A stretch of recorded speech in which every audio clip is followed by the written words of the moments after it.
ಇವತ್ತು ನನಗೆ ಕೊಟ್ಟ ವಿಷಯ ವಿದ್ಯಾರ್ಥಿಗಳ ಭವಿಷ್ಯಕ್ಕೆ ಪತ್ರಿಕೋದ್ಯಮದ ಅಧ್ಯಯನ. ಸತ್ಯ ಹೇಳ್ತೇನೆ, ಇದು ಬೋರಿಂಗ್ ಸಬ್ಜೆಕ್ಟ್, ಅದಕ್ಕಾಗಿ ಅದರ ಬಗ್ಗೆ ನಾನು ಜಾಸ್ತಿ ಮಾತಾಡೋದಿಲ್ಲ, ನಿಮಗೆ ಕೇಳಲಿಕ್ಕೆ ಕೂಡ ಬೋರಿಂಗ್. ಆದರೆ ಅದಕ್ಕಿಂತ ಮೊದಲು ನೀವು ಇಲ್ಲಿ ಫಸ್ಟ್ ಇಯರ್ ಮತ್ತು ಸೆಕೆಂಡ್ ಇಯರ್ PUC ಎಲ್ಲರೂ ಇದ್ದೀರಿ ಅಲ್ವಾ? ಹೆಚ್ಚಾಗಿ ಅಲ್ವಾ?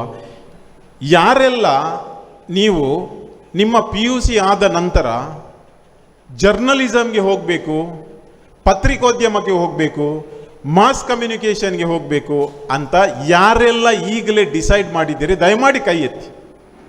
ಒಂದು ವೇಳೆ ನೀವು ಡಿಸೈಡ್ ಮಾಡಿದ್ದೀರಿ, ನನ್ನ ಪ್ರೊಫೆಷನ್, ನನ್ನ ಕರಿಯರ್ ನಾನು ಜರ್ನಲಿಸಮಲ್ಲಿ ಬಿಲ್ಡ್ ಮಾಡ್ತೇನೆ,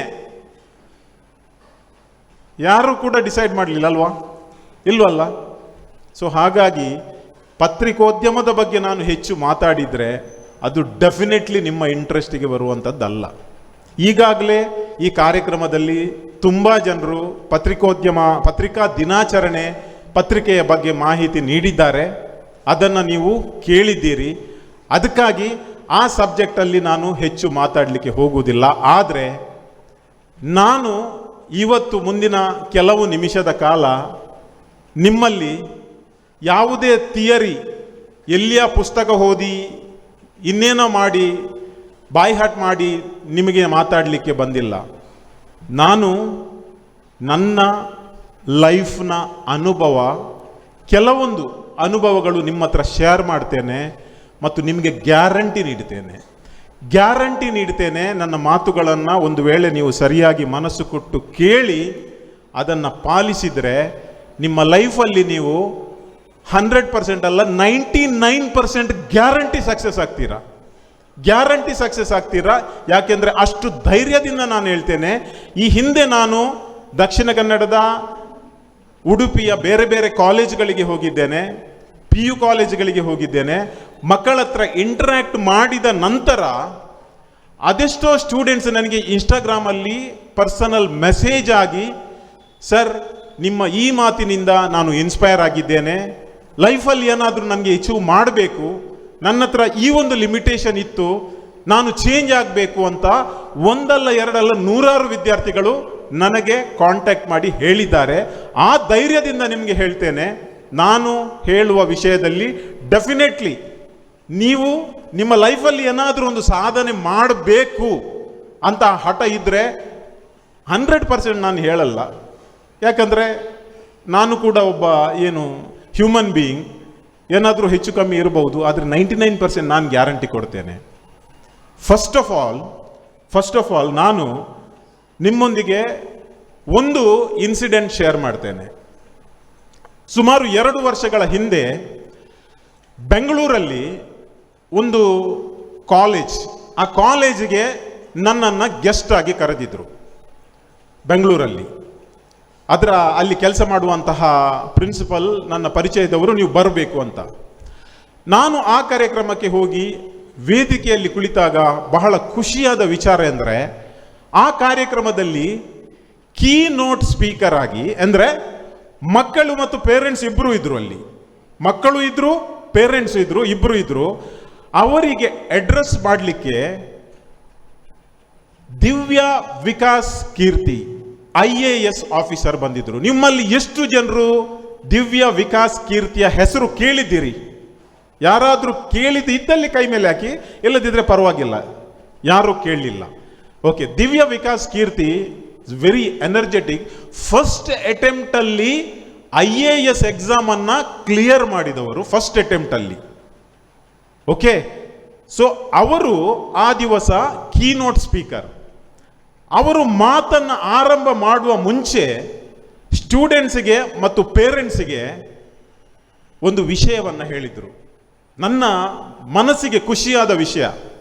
ಅವರು ಸ್ಟೂಡೆಂಟ್ಸ್ಗೆ ಹೇಳಿದರು, ನೀವು ನಿಮ್ಮ ಡಿಗ್ರಿ ಆದ ನಂತರ, ನಿಮ್ಮ ಪೋಸ್ಟ್ ಗ್ರಾಜ್ಯುಯೇಷನ್ ಆದ ನಂತರ ನಿಮ್ಮ ಕರಿಯರನ್ನು ಚೂಸ್ ಮಾಡುವಾಗ ನಿಮ್ಮಲ್ಲಿ ತುಂಬ ಆಪ್ಷನ್ಸ್ಗಳಿವೆ, ಆದರೆ ಅದರಲ್ಲಿ 3 ಬಹಳ ಪಾಪ್ಯುಲರ್ ಆಪ್ಷನ್ಸ್ ಇವೆ.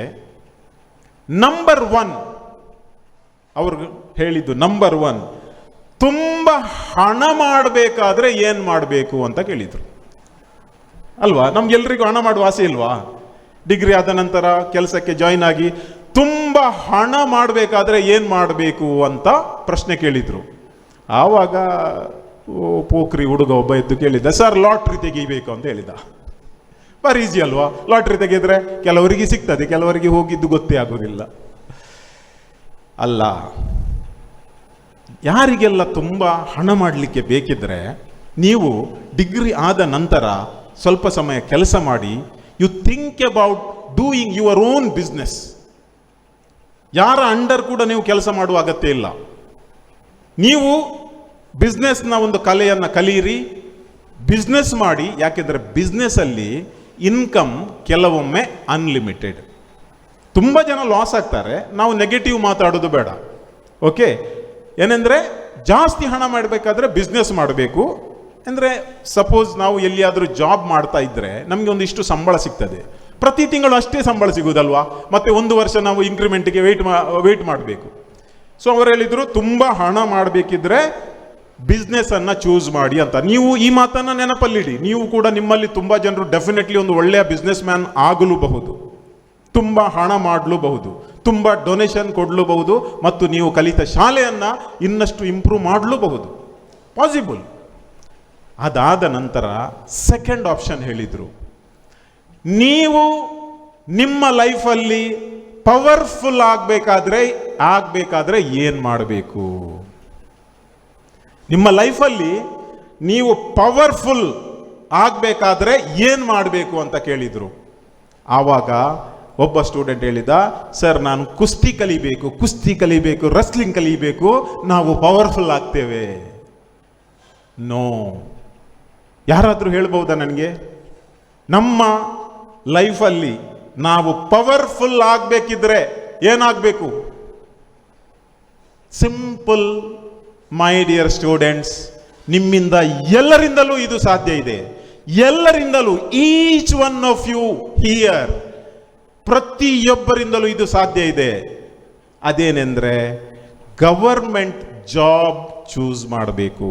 ನೀವು ಈಗ ಗವರ್ಮೆಂಟ್ ಜಾಬ್ ಅಂದ್ರೆ right from peon, attender to the top IAS officer, ಅವರಿಗೆ ಇರುವಷ್ಟು ಪವರ್ ಮತ್ತು ಶಕ್ತಿ ಈ ದೇಶದ ಯಾರಲ್ಲೂ ಇಲ್ಲ. ಬೇಕಾದ್ರೆ ನೀವು ನೋಡಿ, ನೀವೊಂದು ಗವರ್ಮೆಂಟ್ ಆಫೀಸಿಗೆ ಹೋಗಿ. ಈ ಗವರ್ಮೆಂಟ್ ಆಫೀಸಿಗೆ ಹೋದ್ರೆ ಅಲ್ಲಿ ಆಫೀಸರ್ ಇಂದ ಆಗದ ಕೆಲಸ ಅಟೆಂಡರ್ ಮಾಡಿ ಕೊಡ್ತಾರೆ ನಿಮಗೆ. ಅಷ್ಟು ಪವರ್ಫುಲ್ ಇದ್ದಾರೆ ಅವರು, ಅಷ್ಟು ಪವರ್ಫುಲ್ ಇದ್ದಾರೆ. ಗವರ್ಮೆಂಟ್ ಆಫೀಸ್ ಅಂದ್ರೆ ಕೇವಲ ಕೆಲವು ಮಾತ್ರ ಜಾಬ್ಸ್ ಅಲ್ಲ, ಸೆಂಟ್ರಲ್ ಮತ್ತು ಸ್ಟೇಟ್ಸ್ನ exam. Think about writing UPSC exam. Just imagine, ನಿಮ್ಮಲ್ಲಿ ಯಾರಾದರೂ IAS ಕ್ಲಿಯರ್ ಮಾಡಿದ್ರೆ ನಾಳೆ ದಕ್ಷಿಣ ಕನ್ನಡ ಜಿಲ್ಲೆಯ DC ಆಗಿ ಬಂದ್ರೆ ನಿಮ್ಮ ಕಲಿತ ಶಾಲೆಗೆ, ನಿಮ್ಮ ತಂದೆ ತಾಯಿಗಳಿಗೆ ಎಷ್ಟೊಂದು ಗೌರವ, ಎಷ್ಟೊಂದು ಗೌರವ. ಈಗ ನಿಮ್ಮ ಕ್ಲಾಸಿಗೆ ಲೆಕ್ಚರರ್ ಬರುವಾಗ ನೀವೆಲ್ಲರೂ ನಿಂತುಕೊಳ್ತೀರಾ, ಹೌದಾ? ಗೌರವ ನೀಡಲಿಕ್ಕೆ, ಗುಡ್ ಮಾರ್ನಿಂಗ್, ಗುಡ್ ಈವ್ನಿಂಗ್. ನೆನಪಿಡಿ, ಒಂದು ವೇಳೆ ನೀವು IAS, IPS, IRS top position ಆಗಿ ನಿಮ್ಮ ಕಾಲೇಜಿಗೆ ಬಂದ್ರೆ ನಿಮ್ಮ ಲೆಕ್ಚರರ್ಸ್ ನಿಮ್ಮನ್ನು ನೋಡಿ ನಿಂತುಕೊಳ್ತಾರೆ. ಅಂತಹ ಪವರ್ ಅದರಲ್ಲಿದೆ. Just remember. ನೀವು ಯೋಚಿಸಬಹುದು, IAS ನಾನು ಗವರ್ಮೆಂಟ್ ಶಾಲೆಯಲ್ಲಿ ಕಲಿತೇನೆ, IAS ಆಗುವುದು ಹೇಗೆ, IPS ಆಗುವುದು ಹೇಗೆ, ಅಥವಾ ಇನ್ನೇನು ಆಗುವುದು, KS ಆಫೀಸರ್ ಆಗುವುದು ಹೇಗೆ ಅಂತ. ಲೈಫಲ್ಲಿ ಸಕ್ಸಸ್ ಆದವರು ಎಲ್ಲರೂ ರ್ಯಾಂಕ್ ತೆಗೆದವರಲ್ಲ. ಎಲ್ಲರೂ ಮ್ಯಾಥ್ಸ್ ಅಲ್ಲಿ 100, ಕೆಮಿಸ್ಟ್ರಿಯಲ್ಲಿ 100, ಅಕೌಂಟೆನ್ಸಿಯಲ್ಲಿ 100 ತೆಗೆದವರು ಅಲ್ಲವೇ ಅಲ್ಲ. ನಿಮ್ಮಲ್ಲಿ ಎಷ್ಟು ಜನ 12th ಫೇಲ್ ಅಂತ ಒಂದು ಮೂವಿ ಬಂದಿತ್ತು 2 ವರ್ಷದ ಹಿಂದೆ, ಎಷ್ಟು ಜನ ನೋಡಿದ್ದೀರಿ? ಯಾರಾದರೂ ನೋಡಿದ್ದೀರಾ? 12th ಫೇಲ್ ಎಂಬ ಮೂವಿ ಯಾರು ನೋಡಲಿಲ್ಲ. ಆದರೆ ಒಂದು ವೇಳೆ ನಿಮಗೆ ಪಾಸಿಬಿಲಿಟಿ ಇದ್ದರೆ, ನನಗೆ ಗೊತ್ತಿಲ್ಲ, ಒಂದು ವೇಳೆ ನಿಮ್ಮಲ್ಲಿ ಯಾರಿಗಾದರೂ ಅವಕಾಶ ಸಿಕ್ಕಿದ್ರೆ, ಅದು ಬಹುಶಃ ಹಾಟ್ಸ್ಟಾರ ಯಾವುದ OTT ಪ್ಲಾಟ್ಫಾರ್ಮಲ್ಲಿ ಇದೆ. Instead of scrolling reels for hours and hours, just ಅದೊಂದು ಮೂವಿ ನೋಡಿ. 12th ಕ್ಲಾಸಲ್ಲಿ ಫೇಲ್ ಆದ ಹುಡುಗ, ಮಧ್ಯಪ್ರದೇಶದ ಮನೋಜ್ ಕುಮಾರ್ ಶರ್ಮಾ. 6 ಸಬ್ಜೆಕ್ಟ್ 5ರಲ್ಲಿ ಫೇಲ್. ಪಾಸ್ ಆದದ್ದು ಕೇವಲ ಹಿಂದಿ ಸಬ್ಜೆಕ್ಟ್. ಒಮ್ಮೆ ಫೇಲ್ ಆದ ನಂತರ ತನ್ನ ಅಣ್ಣನ ಲಾರಿಯಲ್ಲಿ ಕ್ಲೀನರ್ ಆಗಿ ಅಸಿಸ್ಟೆಂಟ್ ಆಗಿ ಹೋಗುವಾಗ ರೋಡಲ್ಲಿ ಪೊಲೀಸರು ನಿಂತು ಅವನನ್ನು ಹೆರಸ್ ಮಾಡ್ತಾರೆ. ಆ ದಿವಸ ಅವನ ಮನಸ್ಸಿಗೆ ಒಂದು ಮಾತು ಬರ್ತದೆ, ಒಂದಲ್ಲ ಒಂದು ದಿನ ನಾನು ಪೊಲೀಸ್ ಆಗ್ತೇನೆ ಅಂತ. ಮುಂದೆ ಆ ಹುಡುಗ ಡೆಲ್ಲಿಗೆ ಹೋಗಿ ಪ್ರೈವೇಟ್ ಆಗಿ PUC ಬರೆದು ಆರ್ಟ್ ಸ್ಟೂಡೆಂಟ್ಸ್ ಪ್ಲೀಸ್ ರಿಮೆಂಬರ್, ತುಂಬ ಮನಸ್ಸಿನಲ್ಲಿದೆ ನಿಮ್ಮದು. ಸೈನ್ಸ್ ಸ್ಟೂಡೆಂಟ್ ಮಾತ್ರ ಅದು ಇದು IAS ಅಂತ ಇಲ್ಲ, art student, and this is real incident. Private ಆಗಿ PUC ಬರೆದು ಪ್ರೈವೇಟ್ ಆಗಿ BA ಬರೆದು ಒಬ್ಬರಿಗೆ 5 ಅಟೆಂಪ್ಟ್ ಇತ್ತು ಅವರಿಗೆ ಆ ಟೈಮಲ್ಲಿ.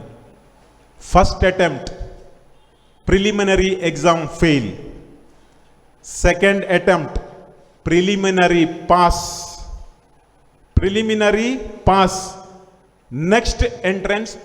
Next exam fail. ಅದರಲ್ಲಿ 3 ಎಕ್ಸಾಮ್ಸ್ ಇರ್ತವೆ, ಒಂದು ಪ್ರಿಲಿಮಿನರಿ, ಒಂದು ಮೇನ್, ಮತ್ತೊಂದು ಇಂಟರ್ವ್ಯೂ.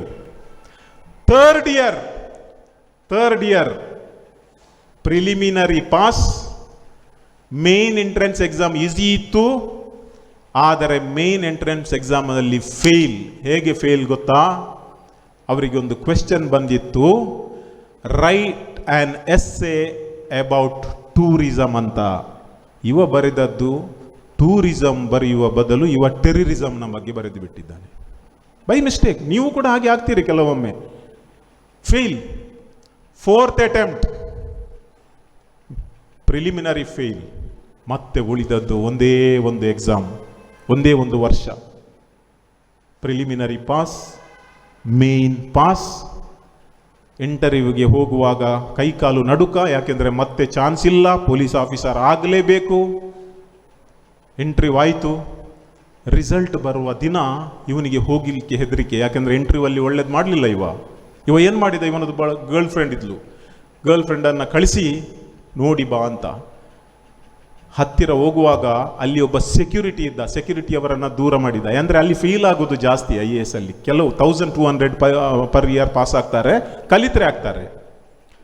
ಅಲ್ಲಿ ಹೋಗುವಾಗ ಆ ಹುಡುಗಿ ಬೋರ್ಡಲ್ಲಿ ನೋಡ್ತಾಳೆ, ಇಷ್ಟು ಸಣ್ಣ ಮುಖ ಇಟ್ಕೊಂಡು ವಾಪಸ್ ಬಂದು ಹೇಳುವಾಗ ಮನೋಜ್ ಕುಮಾರ್ನ ಮುಖ ಇಷ್ಟೇ ಸಣ್ಣದಾಗ್ತದೆ. ವೆರಿ ನೆಕ್ಸ್ಟ್ ಮೂಮೆಂಟ್ ಆ ಹುಡುಗಿ ಹೇಳ್ತಾರೆ, Manoj, you have cleared IPS exam, UPSC ಎಕ್ಸಾಮಲ್ಲಿ ಪೊಲೀಸ್ ಜಾಬಿಗೆ ಕ್ಲಿಯರೆನ್ಸ್ ಆಗಿ ಪಾಸ್ ಆಗಿದೆಯಾ ಅಂತ ಅಪ್ಪಿಕೊಳ್ತಾರೆ. ಆವಾಗ ಯಾವ ಸೆಕ್ಯೂರಿಟಿ ಅವರನ್ನು ದೂರ ತಳ್ಳಿದ್ನ ಆ ಸೆಕ್ಯೂರಿಟಿ ಅಲ್ಲಿಂದ ಸೆಲ್ಯೂಟ್ ಮಾಡ್ತಾನೆ. ಅದೇ ಮನೋಜ್ ಕುಮಾರ್ ಶರ್ಮಾ ಇವತ್ತು ಮಹಾರಾಷ್ಟ್ರದಲ್ಲಿ ಪೊಲೀಸ್ ಟಾಪ್ ಆಫೀಸರಲ್ಲಿ ನಂಬರ್ 2 ಪೊಸಿಷನಲ್ಲಿದ್ದಾರೆ. ನಾನು ಯಾಕೆ ಹೇಳಿದ್ದೇನೆ ಅಂದರೆ, ಒಬ್ಬ PUC ಫೇಲ್ ಆದಂತಹ ಒಂದಲ್ಲ, ಹೀಗಿನ 100-1000 ಎಕ್ಸಾಂಪಲ್ಸ್ ಇವೆ. ಆದ್ದರಿಂದ ಗವರ್ಮೆಂಟ್ ಎಕ್ಸಾಮ್ಸ್ ಲೈಕ್ ಸೆಂಟ್ರಲ್ ಗವರ್ಮೆಂಟ್ನ UPSC ಇರಲಿ, ಸ್ಟೇಟ್ನ KAS KPS, ನೀವು ತಹಶೀಲ್ದಾರರಾಗಿ ಅಥವಾ BDO ಆಗಿ, ಲೆಕ್ಚರರ್ ಆಗಿ, ಏನೂ ಆಗಿ ನೀವೆಲ್ಲರೂ ಪವರ್ಫುಲ್ ಆಗಬೇಕಾದ್ರೆ ಇವತ್ತೇ ನೀವು ಮನಸ್ಸು ಮಾಡಿ, ನಾನು ನನ್ನ ಲೈಫಲ್ಲಿ ಪವರ್ಫುಲ್ ಆಗ್ತೇನೆ. ಪವರ್ಫುಲ್ ಆಗಬೇಕಿದ್ರೆ ನನಗೆ ಹಣ ಬೇಕಿಲ್ಲ, ಜಾಸ್ತಿ ನಾನು ಮಾರ್ಕ್ಸ್ ಬೇಕಾಗಿಲ್ಲ, ಬೇಕಾಗುವುದು ಒಂದೇ, ವಿಲ್ ಪವರ್ ಮತ್ತು ಇಚ್ಛಾಶಕ್ತಿ. That is power. And next another one, ಅದು ನನ್ನ favourite subject, which is media, ಮಾಧ್ಯಮ. ಇವತ್ತು ಪತ್ರಿಕೋದ್ಯಮದ ಬಗ್ಗೆ ಮಾತಾಡಿದ್ದೇವೆ, ಎಲ್ಲವನ್ನು ಮಾತಾಡಿದ್ದೇವೆ. ಒಂದು ವೇಳೆ ನಿಮ್ಮ ಕೈಗೆ ಬರೆಯುವಂಥ ಪೆನ್ ಸಿಕ್ಕಿದೆ, ನೀವೊಂದು TVಯಲ್ಲಿ ಆ್ಯಂಕರ್ ಆಗಿದ್ದೀರಿ, TVಯಲ್ಲಿ ರಿಪೋರ್ಟರ್ ಆಗಿದ್ದೀರಿ, TVಯಲ್ಲಿ ಎಡಿಟರ್ ಆಗಿದ್ದೀರಿ, ಪೇಪರಲ್ಲಿ ಎಡಿಟರ್, ರಿಪೋರ್ಟರ್, ಎಲ್ಲರ ಕೈಯಲ್ಲೂ ಒಂದು ಪವರ್ ಇದೆ. ಈ ಸಮಾಜದಲ್ಲಿರುವ ಅತ್ಯಂತ ಕೆಳಮಟ್ಟದ ವ್ಯಕ್ತಿಗಳನ್ನು ಅತ್ಯಂತ ಮೇಲ್ಮಟ್ಟಕ್ಕೆ ಕೊಂಡೋಗುವ ಒಂದೇ ಒಂದು ವೃತ್ತಿ ಇದ್ದರೆ ಅದು ಗವರ್ಮೆಂಟ್ ಜಾಬ್. ನಿಮಗೆ ಪಾಲಿಟಿಕ್ಸ್ಗೆ ಜಾಯಿನ್ ಆಗಬಹುದು, ನಿಮಗೆ ಮೀಡಿಯಾಕ್ಕೆ ಜಾಯಿನ್ ಆಗಬಹುದು, ನಿಮಗೆ ಗವರ್ಮೆಂಟ್ ಎಕ್ಸಾಮ್ ಬರೆಯಬಹುದು. ಇದೆಲ್ಲ ಪವರ್ಫುಲ್ ಜಾಬ್ಸ್. ನಿಮಗೆ ಸಮಾಜದಲ್ಲಿ ಬದಲಾವಣೆ ಮಾಡಬೇಕಾದ್ರೆ. ಸೊ ಅದೇ IPS ಆಫೀಸರ್ ದಿವ್ಯಾ ಕೀರ್ತಿ ಅವರು ಮುಂದೆ ಹೇಳಿದ್ರು, ಅದು ಕೂಡ ನಂದು ಬಹಳ ಫೇವರೇಟ್. ಪಾಯಿಂಟ್ ನಂಬರ್ 3, ನಿಮ್ಮ ಲೈಫಲ್ಲಿ ನೀವು ಖುಷಿಯಾಗಿರಬೇಕು, ಹ್ಯಾಪಿ ಆಗಿರಬೇಕಾದ್ರೆ ಏನು ಮಾಡಬೇಕು ಅಂತ ಕೇಳಿದ್ರು. ಏನು ಮಾಡಬೇಕು, ಯಾರಾದರೂ ಹೇಳ್ಬೋದಾ? ಲೈಫಲ್ಲಿ ನಾವು ಖುಷಿಯಾಗಿರ್ಬೇಕಾದ್ರೆ ಏನು ಮಾಡಬೇಕು? ಏನು ಮಾಡಬಾರದು ಅಲ್ವಾ? ಏನು ಮಾಡದಿದ್ರೆ ಖುಷಿಯಾಗಿರ್ತೇವಾ? Very simple. ನನ್ನ ಹಾರ್ಟಿಗೆ ಕ್ಲೋಸ್ ವರ್ಡ್. ನಮ್ಮ ಲೈಫಲ್ಲಿ ನಾವು ಖುಷಿಯಾಗಿರಬೇಕಾದ್ರೆ follow your passion. Follow your passion. ನಿಮ್ಮಲ್ಲಿ ಇವತ್ತು ಸೈನ್ಸ್ ಸ್ಟೂಡೆಂಟ್ ಇಲ್ಲಿ ಇದ್ದೀರಾ ಇಲ್ವಾ? ಓಕೆ, ಆರ್ಟ್ಸ್ ಇದ್ದೀರಲ್ವಾ? ನೀವು ನಿಮಗೆ ಆರ್ಟ್ಸ್ ಮಾಡಬೇಕೆಂಬ ಒಂದು ಖುಷಿಯಿಂದ ಬಂದದ್ದ ಅಥವಾ ನಿಮ್ಮ ತಂದೆ ತಾಯಿಯವರು ಫೋರ್ಸ್ ಮಾಡಿ ಕಳಿಸಿದ್ದ? ಹೇಳಿ. That is your passion, right? So that you are all set to follow your passion. ಕಾಮರ್ಸ್ಗೆ ಕೂಡ ಹಾಗೇನೆ. ಆದರೆ ದಿವ್ಯ ವಿಕಾಸ್ ಕೀರ್ತಿ ಆ 3ನೇ ಪಾಯಿಂಟನ್ನು ಯಾಕೆ ಹೇಳಿದ್ರೆ ಅಂದರೆ ನಿಮಗೂ ಅಚ್ಚರಿ ಆಗ್ಬೋದು. ಫಸ್ಟ್ ಅಟೆಂಪ್ಟಲ್ಲಿ IAS ಪಾಸ್ ಮಾಡೋದು ಈಸಿ ಅಲ್ಲ. ಅವರು ಪಾಸ್ ಆದರು. ಆದರೆ ಅವರು IAS ಕೆಲಸ ಮಾಡಿದ್ದು ಖಾಲಿ 6 ತಿಂಗಳು. ಎಷ್ಟು? 6 months. ಯಾಕಂದ್ರೆ ಅವರು ರೆಸಿಗ್ನೇಷನ್ ಬರೆದು ಹೇಳಿದ್ರು, my passion is teaching, not IAS IPS officer ಆಗುವುದಲ್ಲ. ಅದಕ್ಕಾಗಿ ಜಾಬ್ ಬಿಟ್ಟು ಅಲ್ಲಿಯ ಯೂನಿವರ್ಸಿಟಿಯಲ್ಲಿ ಅಸಿಸ್ಟೆಂಟ್ ಪ್ರೊಫೆಸರ್ ಆಗಿ ವರ್ಕ್ ಮಾಡ್ತಾರೆ. ಮುಂದೆ ಅದೇ ದಿವ್ಯ ವಿಕಾಸ್ ಕೀರ್ತಿ ಇವತ್ತು ಇಡೀ ಭಾರತ ದೇಶದಲ್ಲಿ ದೃಷ್ಟಿ IAS ಅಕಾಡೆಮಿ ಅಂತ ಸ್ಟಾರ್ಟ್ ಮಾಡಿ ಇವತ್ತು ಇಡೀ ಭಾರತದಲ್ಲಿ 25,000 ಸ್ಟೂಡೆಂಟ್ಸ್ಗೆ ಅವರು ದಾರಿದೀಪವಾಗಿದ್ದಾರೆ. ಅವರ ಪ್ಯಾಷನ್ ಫಾಲೋ ಮಾಡಿದ್ದಾರೆ. ಅವರು ಹ್ಯಾಪಿಯಾಗಿದ್ದಾರೆ. ಇಷ್ಟು ಸಾಕಾಗ್ದಿಲ್ವಾ? ನಾನು ನಿಮ್ಮ ಮುಂದೆ ನಿಂತಿದ್ದೇನೆ. ಸತ್ಯ ಹೇಳ್ತೇನೆ, ದೇವರಾಣೆ, ಯಾರಿಗೂ ಹೇಳಬೇಡಿ. BCom ಸ್ಟೂಡೆಂಟ್, ಫೈನಲ್ ಇಯರಲ್ಲಿ ಅಕೌಂಟ್ಸಲ್ಲಿ 25. ಯಾರಿಗೂ ಹೇಳಲಿಕ್ಕೆ ಹೋಗಬೇಡಿ. ರೆಕಾರ್ಡ್ ಮಾಡ್ತೀರಾ ನೀವು?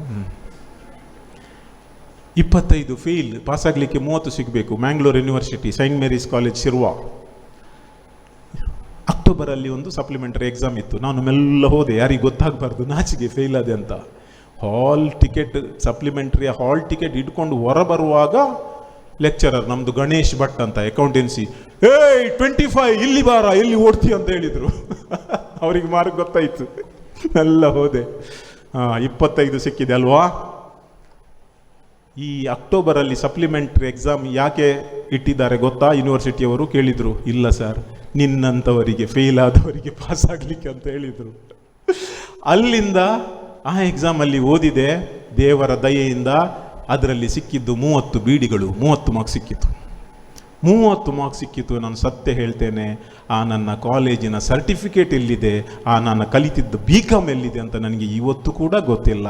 ಯಾಕೆಂದರೆ ನಾನು ಫಾಲೋ ಮಾಡಿದ್ದು ನನ್ನ ಪ್ಯಾಷನ್, ವಿಚ್ ಇಸ್ ಜರ್ನಲಿಸಮನ್ನು ಫಾಲೋ ಮಾಡಿ ಇವತ್ತು ದೈಜಿ ವರ್ಲ್ಡ್ 25 ಇಯರ್ಸ್ ಬಿಲ್ಡ್ ಮಾಡಿದ್ದೇನೆ. ಅದರ ನಂತರ ಸ್ವಲ್ಪ ಸ್ಟ್ರಗಲ್ ಮಾಡಿದ್ದೇನೆ, ಸ್ವಲ್ಪ ಅಲ್ಲಿ ಇಲ್ಲಿ ಕೆಲಸ ಮಾಡಿದ್ದೇನೆ. ಅಂದರೆ ನಾನು ಏನು ಕಲಿತಿದ್ದೇನಲ್ವಾ BComಲ್ಲಿ, ಅದು ನನಗೆ ಹೆಲ್ಪಿಗೆ ಬರಲೇ ಇಲ್ಲ. ಆದ್ದರಿಂದ ಈ 3 ವಿಷಯ ಫಸ್ಟ್ ನೀವು ನೆನಪಿಡಿ. ಯಾರಿಗೆ ನಿಮಗೆ ತುಂಬ ಹಣ ಮಾಡಬೇಕೆಂಬ ಆಸೆ ಇದೆ, ಕಾನ್ಸಂಟ್ರೇಟ್ ಆನ್ ಬಿಸ್ನೆಸ್. ಒಂದಲ್ಲ ಒಂದು ದಿನ ನೀವು ಬಿಸ್ನೆಸ್ ಮ್ಯಾನ್ ಆಗ್ತೀರಾ. ಯಾರಿಗೆ ನಿಮಗೆ ಪವರ್ಫುಲ್ ಆಗಬೇಕು, choose government jobs like top exams. ಯಾವುದೆಲ್ಲ ಎಕ್ಸಾಮ್ ಇದೆ ಬರೆದಿಡಿ. ಒಂದು ವೇಳೆ ನಿಮಗೆ ಇಂಜಿನಿಯರ್ ಮಾಡಬೇಕು, ಸೈನ್ಸ್ನವರಿಗೆ CA ಮಾಡಬೇಕು, ಏನು ಮಾಡಬೇಕು ಮಾಡಿ, ಏನು ಪ್ರಾಬ್ಲಮ್ ಇಲ್ಲ. ಆದರೆ ಒಂದು ಅಟೆಂಪ್ಟ್ ಗವರ್ಮೆಂಟ್ ಎಕ್ಸಾಮ್ ಮಾಡಿ, ಒಂದು ಅಟೆಂಪ್ಟ್ IAS IPS ಮಾಡಿ. ಪಾಸ್ ಆದರೆ ಅದಕ್ಕಿಂತ ದೊಡ್ಡ ಗೌರವ ನಿಮಗೆ ಬೇರೆ ಯಾವುದೂ ಇಲ್ಲ. ಜಸ್ಟ್ ಇಮ್ಯಾಜಿನ್, ನೀವೊಂದು IPS ಆಫೀಸರ್ ಆದರೆ ದಕ್ಷಿಣ ಕನ್ನಡ ಜಿಲ್ಲೆಯ SP ಆಗಿ, ಮಂಗಳೂರಿನ ಪೊಲೀಸ್ ಕಮಿಷನರ್ ಆಗಿ ಬಂದರೆ ನಿಮ್ಮ ಫ್ಯಾಮಿಲಿಗೆ, ನಿಮ್ಮ ತಂದೆ ತಾಯಿಗೆ ಎಷ್ಟೊಂದು ಗೌರವ. Don't you want to make your parents proud? Yes, each one of you. ನಿಮ್ಗೆಲ್ಲರಿಗೂ ಫಸ್ಟ್ ಪ್ರಯಾರಿಟಿ ನಿಮ್ಮ ಪೇರೆಂಟ್ಸಿಗೆ ನೀವು ಅಂದರೆ ಗೌರವ ತರಬೇಕಂತ. ಹಾಗಿದ್ರೆ ಅಂಥದ್ದು ಮಾಡಿ. ಒಂದಲ್ಲ ಒಂದು ದಿನ ಈ ಶಾಲೆಗೆ, ಈ ಕಾಲೇಜಿಗೆ ನೀವು ಮರಳಿದಾಗ ನಿಮಗೆ ಸಿಗುವ ವೆಲ್ಕಮ್ ನೋಡಿ, ನಿಮಗೆ ಸಿಗುವ ಗೌರವ ನೋಡಿ, ನಿಮ್ಮ ಮೀಡಿಯಾದಲ್ಲಿ ಸಿಗುವಂತಹ ಪ್ರಚಾರ ನೀವು ನೋಡಿ. ಸೊ ಥರ್ಡ್ ಒನ್, ನಿಮ್ಮ ಪ್ಯಾಷನ್ ಏನಿದೆ. ನಾನು ಹೇಳ್ತೇನೆ, ಈಗ ಇನ್ ಬಿಟ್ವೀನ್ ನಾನು ಕೆಲವು ಮಕ್ಕಳ ಹತ್ರ ಮಾತಾಡಿದೆ. ಏನು ಮಾಡ್ತೀರಮ್ಮ ನೀವು ಆರ್ಟ್ಸ್ ಆದ ಮೇಲೆ? I want to become a lecturer. Very good, powerful job. ಅದು ನಿಮ್ಮ ಪ್ಯಾಷನ್, ನೀವು ಫಾಲೋ ಮಾಡಬೇಕು. ಏನು ನಿಮಗೆ ಬೇಕು? If you are a very good sports person, ಅದರಲ್ಲಿ ಕಾನ್ಸಂಟ್ರೇಟ್ ಮಾಡಿ, ಏನಾಗುವುದಿಲ್ಲ. Very good sports person, state, national, international represent ಮಾಡಿ, you can build your career. ಒಮ್ಮೆ ನೀವು ಸ್ಟೇಟ್ ಲೆವೆಲ್ ಪ್ಲೇಯರ್ ಆದರೆ ಈ ಬ್ಯಾಂಕಿನವರು, ಗವರ್ಮೆಂಟ್ನವರು ಕರೆದು ಜಾಬ್ ಕೊಡ್ತಾರೆ ನಿಮಗೆ. ನಿಮ್ಮಲ್ಲಿ ಯಾವುದು ಪ್ಯಾಷನ್ ಇದೆ ಅಲ್ವಾ, ಅದನ್ನು ಫಾಲೋ ಮಾಡಿ. ಅದಕ್ಕಿಂತ ಖುಷಿ ನಿಮಗೆ ಬೇರೆ ಯಾವುದೂ ಇಲ್ಲ. ಸೊ ನಾನು ಅದನ್ನು ಫಾಲೋ ಮಾಡಿ ಇವತ್ತು ನಾನು ಖುಷಿಯಲ್ಲಿದ್ದೇನೆ, ಹ್ಯಾಪಿಯಲ್ಲಿದ್ದೇನೆ. ಮತ್ತು ಈ ನನ್ನ ಅನುಭವ, ಈ ನನ್ನ ಜ್ಞಾನವನ್ನು ನಿಮ್ಮ ಹತ್ರ ನಾನು ಶೇರ್ ಮಾಡ್ತಾ ಇದ್ದೇನೆ. ಯಾಕೆಂದರೆ ನನ್ನ ಟೈಮಲ್ಲಿ ಹೀಗೆ ಹೇಳಿದವರಿಲ್ಲ. ನನ್ನ ಟೈಮಲ್ಲಿ ನಮಗೆ ಹೇಳಿದವರು, ಮಾರ್ಕ್ಸ್ ತೆಗಿ ಮಗ, ಮಾರ್ಕ್ಸ್ ತೆಗಿ, ಅವನಿಗೆ ಅಷ್ಟು ಸಿಕ್ಕಿತು, ಇವನಿಗೆ ಇಷ್ಟು ಸಿಕ್ಕಿತು, ಅಷ್ಟು ಓದು, ಇಷ್ಟು ಓದು. ಆದರೆ ಮಾರ್ಕ್ಸ್ ಇಂಪಾರ್ಟೆಂಟ್. ನಿಮಗೆ ಫೇಲ್ ಆದರೆ, PUCಯಲ್ಲಿ ಫೇಲ್ ಆದರೆ ಬೇರೆ ಎಲ್ಲಿ ಕೂಡ ಹೋಗಲಿಕ್ಕೆ ಆಗೋದಿಲ್ಲ. ಎಕ್ಸಾಮ್ ಬರೀಬೇಕು. ಎಕ್ಸಾಮ್ ಬರೆದರೆ ನಿಮ್ಮ ಫೇವರೆಟ್ ಸಬ್ಜೆಕ್ಟ್ ಮತ್ತೆ ಸಿಗ್ತದಾ ಇಲ್ವೋ ಗೊತ್ತಿಲ್ಲ. ಮಾರ್ಕ್ಸ್ ಬೇಕು. ಆದರೆ ಈ ಒಂದು ಇನ್ಸ್ಟಿಟ್ಯೂಷನ್, ಇದು ಗವರ್ಮೆಂಟ್ PU ಕಾಲೇಜ್ ಏನಿದೆ, ನನ್ನ ಖುಷಿಯಾದ ಮಾತು ಏನು ಗೊತ್ತಾ? ಇನ್ ಬಿಟ್ವೀನ್ ಬ್ರೇಕಲ್ಲಿ ಕೆಲವರು ಹೇಳಿದರು ನನಗೆ, ಏನೆಂದರೆ ಇಲ್ಲಿ ಕೇವಲ ಕಲಿಯುವುದು ಮಾರ್ಕ್ಸ್ ಮಾತ್ರ ಅಲ್ಲ, ಎಲ್ಲ ರಂಗಗಳಲ್ಲೂ ನಿಮಗೆ ಸಪೋರ್ಟ್ ಮಾಡ್ತಾರೆ. ಸ್ಪೋರ್ಟ್ಸ್ ಇರಲಿ, ಕಲ್ಚರಲ್ ಇರಲಿ, ಸ್ಟಡೀಸ್ ಇರಲಿ. ಅದರ ಜೊತೆಗೆ ರಿಸಲ್ಟ್ 83% ಮಕ್ಕಳು ಡಿಸ್ಟಿಂಕ್ಷನಲ್ಲಿ ಪಾಸ್ ಅಂದರೆ ನಿಮ್ಮಂಥ ಲಕ್ಕಿ ಸ್ಟೂಡೆಂಟ್ ಬೇರೆ ಯಾರೂ ಇಲ್ಲ. ಅಂಥ ಕಾಲೇಜನ್ನು ನೀವು ಚೂಸ್ ಮಾಡಿದ್ದೀರಿ. ಜೋರಾಗಿ ಒಂದು ಕ್ಲಾಪ್ ಕೊಡಿ ನಿಮಗಾಗಿ. ಎಸ್, ಇದಕ್ಕೆ ಕಾರಣ ಇಲ್ಲಿನ ಪ್ರಾಂಶುಪಾಲರು ಮತ್ತು ಎಲ್ಲ ಲೆಕ್ಚರರ್ಸ್. ಯಾಕೆಂದರೆ ಅವರು ಮನಸ್ಸು ಮಾಡದಿದ್ರೆ ನಿಮಗೆ ಎಲ್ಲ ರಂಗದಲ್ಲೂ ಮುಂದೆ ಬರಲಿಕ್ಕೆ ಆಗುವುದಿಲ್ಲ. ನಾನು ಎಷ್ಟೋ ಕಡೆ ಹೋಗಿದ್ದೇನೆ, ಬೆಳಿಗ್ಗೆ 7:30 ರಾತ್ರಿ 7:30 ತನಕ ನಾನ್ ಸ್ಟಾಪ್ ಕ್ಲಾಸಸ್ ನಡೀತವೆ. Non stop. ಗೇಮ್ಸ್ ಇಲ್ಲ, ಟ್ಯಾಲೆಂಟ್ಸ್ ಎಕ್ಸಿಬಿಷನ್ ಇಲ್ಲ, ಓನ್ಲಿ ಹೆಸರಿಗೆ ತಕ್ಕಂತೆ ಮಾತ್ರ. 7 to 7, 7:30 to 7:30 only study study study study study, marks marks marks. ಅಂದರೆ ಅವ್ರದ್ದು ಏಮ್ ಒಂದೇ, ನಾನು IIT ಆಗಬೇಕು, ನಾನು ಇಂಜಿನಿಯರಿಂಗ್ ಆಗಬೇಕು, ನಾನು ಡಾಕ್ಟರ್ ಆಗಬೇಕಂತ. ಡಾಕ್ಟರ್ ಮತ್ತು ಇಂಜಿನಿಯರ್ ಬಿಟ್ಟರೆ ಇಡೀ ದೇಶದಲ್ಲಿ 3,75,000 ವೃತ್ತಿಗಳಿವೆ ಇಡೀ ವಿಶ್ವದಲ್ಲಿ. ಗೊತ್ತಾ ನಿಮಗೆ ಎಷ್ಟು ವೃತ್ತಿಗಳಿವೆ? ಪ್ರೊಫೆಷನ್ಸ್ 3,75,000. ಬೇಕಾದರೆ ಹೋಗಿ ಸರ್ಚ್ ಮಾಡಿ. ಸೊ ಖಾಲಿ ಡಾಕ್ಟರ್ ಮತ್ತು ಇಂಜಿನಿಯರ್ ಮಾತ್ರ ಎಲ್ಲವೂ ಅಲ್ಲ, ಬೇರೆನೆ ತುಂಬಾನು ಇದೆ. ಸೊ ಅದರಲ್ಲಿ ನೀವು ಕಾನ್ಸಂಟ್ರೇಟ್ ಮಾಡಿ. ಆದರೆ ಇವಾಗ ನಿಮಗೆ ನಿಮ್ಮ ಏಜಲ್ಲಿ ನಾನು 3 Cಗಳನ್ನು ಹೇಳ್ತೇನೆ. ಅದನ್ನು ಮಾತ್ರ ನೀವು ದಯಮಾಡಿ ಗಮನವಿಟ್ಟು ಕೇಳಿ. 3 Cs. ಈ 3 Cs ನೀವು ಇಲ್ಲಿ ಇಟ್ಟರೆ ಥ್ರೂಔಟ್ ನಿಮ್ಮ ಡಿಗ್ರಿ ಆಗುವವರೆಗೆ ಅದನ್ನು ಪ್ರತಿದಿನ ನೀವು ನೆನಪು ಮಾಡಿದರೆ, ನಾನು ಹೇಳಿದ ಫಾರ್ಮುಲಾ ನೀವು ಪಾಸ್ ಆಗ್ತೀರಿ. ಸಕ್ಸಸ್ ನಿಮಗೆ ಕಟ್ಟಿಟ್ಟ ಬುತ್ತಿ. ನಂಬರ್ ಒನ್ C ಈಸ್ ಇವತ್ತಿನ ಜನರೇಷನ್ Z ಅಂತ ಹೇಳ್ತೇವೆ. ನಿಮ್ಮದೆಲ್ಲ ಏಜ್ ಎಷ್ಟು? 16, 17 ಅಷ್ಟೇ ಅಲ್ವಾ? ಯಾರು 14ಕ್ಕಿಂತ ಮೇಲೆ 28ಕ್ಕಿಂತ ಕಡಿಮೆ ಇದ್ದಾರೆ ಅವರಿಗೆ ಜನರೇಷನ್ Z ಅಂತ ಹೇಳ್ತೇವೆ, ಜನರೇಷನ್ Z. ಓಕೆ, ಈಗ ಕಳೆದ 1-2 ವರ್ಷಗಳಿಂದ ಈ ಜನರೇಷನ್ Z ತುಂಬ ಪಾಪ್ಯುಲರ್ ಆಗಿದೆ. ಯಾಕೆ ಗೊತ್ತಾ? ನೇಪಾಳದಲ್ಲಿ ಅವರು ಒಂದು ಇಡೀ ಗವರ್ಮೆಂಟ್ ಅನ್ನೇ ಮೇಲೆ ಕೆಳಗೆ ಮಾಡಿ ಅವರೇ ಅಧ್ಯಕ್ಷರಾಗಿದ್ದಾರೆ ಈಗ. ಅದು ಹೋರಾಟದ ಫಲ. ಅಷ್ಟು ಪವರ್ಫುಲ್ ಜನರೇಷನ್ ನಿಮ್ಮ ಜನರೇಷನ್. ಅಂದರೆ ಈ ಏಜಲ್ಲಿ ನಿಮಗೆ ಅಷ್ಟು ತಾಕತ್ತಿದೆ. ಆದರೆ ನಿಮ್ಮ ಒಂದು ದೊಡ್ಡ ಪ್ರಾಬ್ಲಮ್ ಎಂದರೆ first C, that is confusion. ನೀವು ಕಂಪ್ಲೀಟ್ ಕನ್ಫ್ಯೂಷನ್ ಮೋಡಲ್ಲಿ ಇರ್ತೀರ ಕೆಲವೊಮ್ಮೆ. ಈಗ ಇಲ್ಲಿ ನಿಮಗೆ ಮೊಬೈಲ್ ತರಲಿಕ್ಕೆ ಇಲ್ಲ, ಮನೆಗೆ ಹೋದ ಮೇಲೆ ಮೊಬೈಲ್ ಓಪನ್ ಮಾಡ್ತೀರಿ. ಯಾರ ಹತ್ರ ಎಲ್ಲ ಇನ್ಸ್ಟಾಗ್ರಾಮ್ ಅಕೌಂಟ್ ಇದೆ? ಕೈ ಮೇಲೆ ಎತ್ತಿ. ನಾನು ಫಾಲೋ ಮಾಡಲಿಕ್ಕೆ ಹೇಳುವುದಿಲ್ಲ ನಿಮಗೆ, ಗೊತ್ತು ನನಗೆ. ಮೋರ್ ದ್ಯಾನ್ 50% ಇಲ್ಲಿ ಇನ್ಸ್ಟಾಗ್ರಾಮ್ ಅಕೌಂಟ್ ಇದೆ. ಅಥವಾ ಯೂಟ್ಯೂಬಿಗೆ ಹೋಗಿ ತಾಯಿಯ ಮೊಬೈಲಲ್ಲಿ ಆಡ್ತೀರಿ, ಅಕ್ಕನ ತಂಗಿಯ ಮೊಬೈಲಲ್ಲಿ ಆಡ್ತೀರಿ. ಆದರೆ ಅಲ್ಲಿ ಏನಾಗ್ತದೆ ಅಂದರೆ ನೀವು ರೀಲನ್ನು ನೋಡ್ತಾ ನೋಡ್ತಾ ನೋಡ್ತಾ ನೋಡ್ತಾ ಹೋಗುವಾಗ 10 ನಿಮಿಷದಲ್ಲಿ 30ರಿಂದ 40 ರೀಲ್ಸ್ ನೀವು ನೋಡ್ತೀರಿ. ಹೇಗೆ ನಿಮ್ಮ ಟೈಮ್ ಹೋಗ್ತದೆ ಗೊತ್ತೇ ಆಗೋದಿಲ್ಲ. ಆದರೆ ಕನ್ಫ್ಯೂಷನ್ ಹೇಗೆ ಬರ್ತದೆ ಗೊತ್ತಾ? ಒಂದು ರೀಲನ್ನು ನೋಡಿ ಮೊದಲು ಯೋಚಿಸ್ತೀರಿ, I want to become a lecturer ಅಂತ, ಯಾರೋ ಒಂದು ಲೆಕ್ಚರರ್ ಆಗ್ತಾರೆ. ಇನ್ನೊಂದು ಕಡೆ ಇನ್ನೊಬ್ಬರು CA ಒಂದು ರೀಲ್ ಆಗ್ತಾರೆ, oh I want to become a CA. Confuse. ಸ್ವಲ್ಪ ಎದುರೋದಾಗ ಒಬ್ಬ ಇನ್ಫ್ಲುಯೆನ್ಸರ್ ಬರ್ತಾರೆ, ಓ ನನಗೆ ಕೂಡ ಒಂದು ಇನ್ಫ್ಲುಯೆನ್ಸರ್ ಆಗಬೇಕು, ನನಗೆ ಅದಾಗಬೇಕು, ಇದಾಗಬೇಕು ಅಂದಾಗ ನಿಮ್ಮ ಫೋಕಸ್ ಕಂಪ್ಲೀಟ್ಲಿ ಫೇಲ್ ಆಗ್ತದೆ. So don't confuse.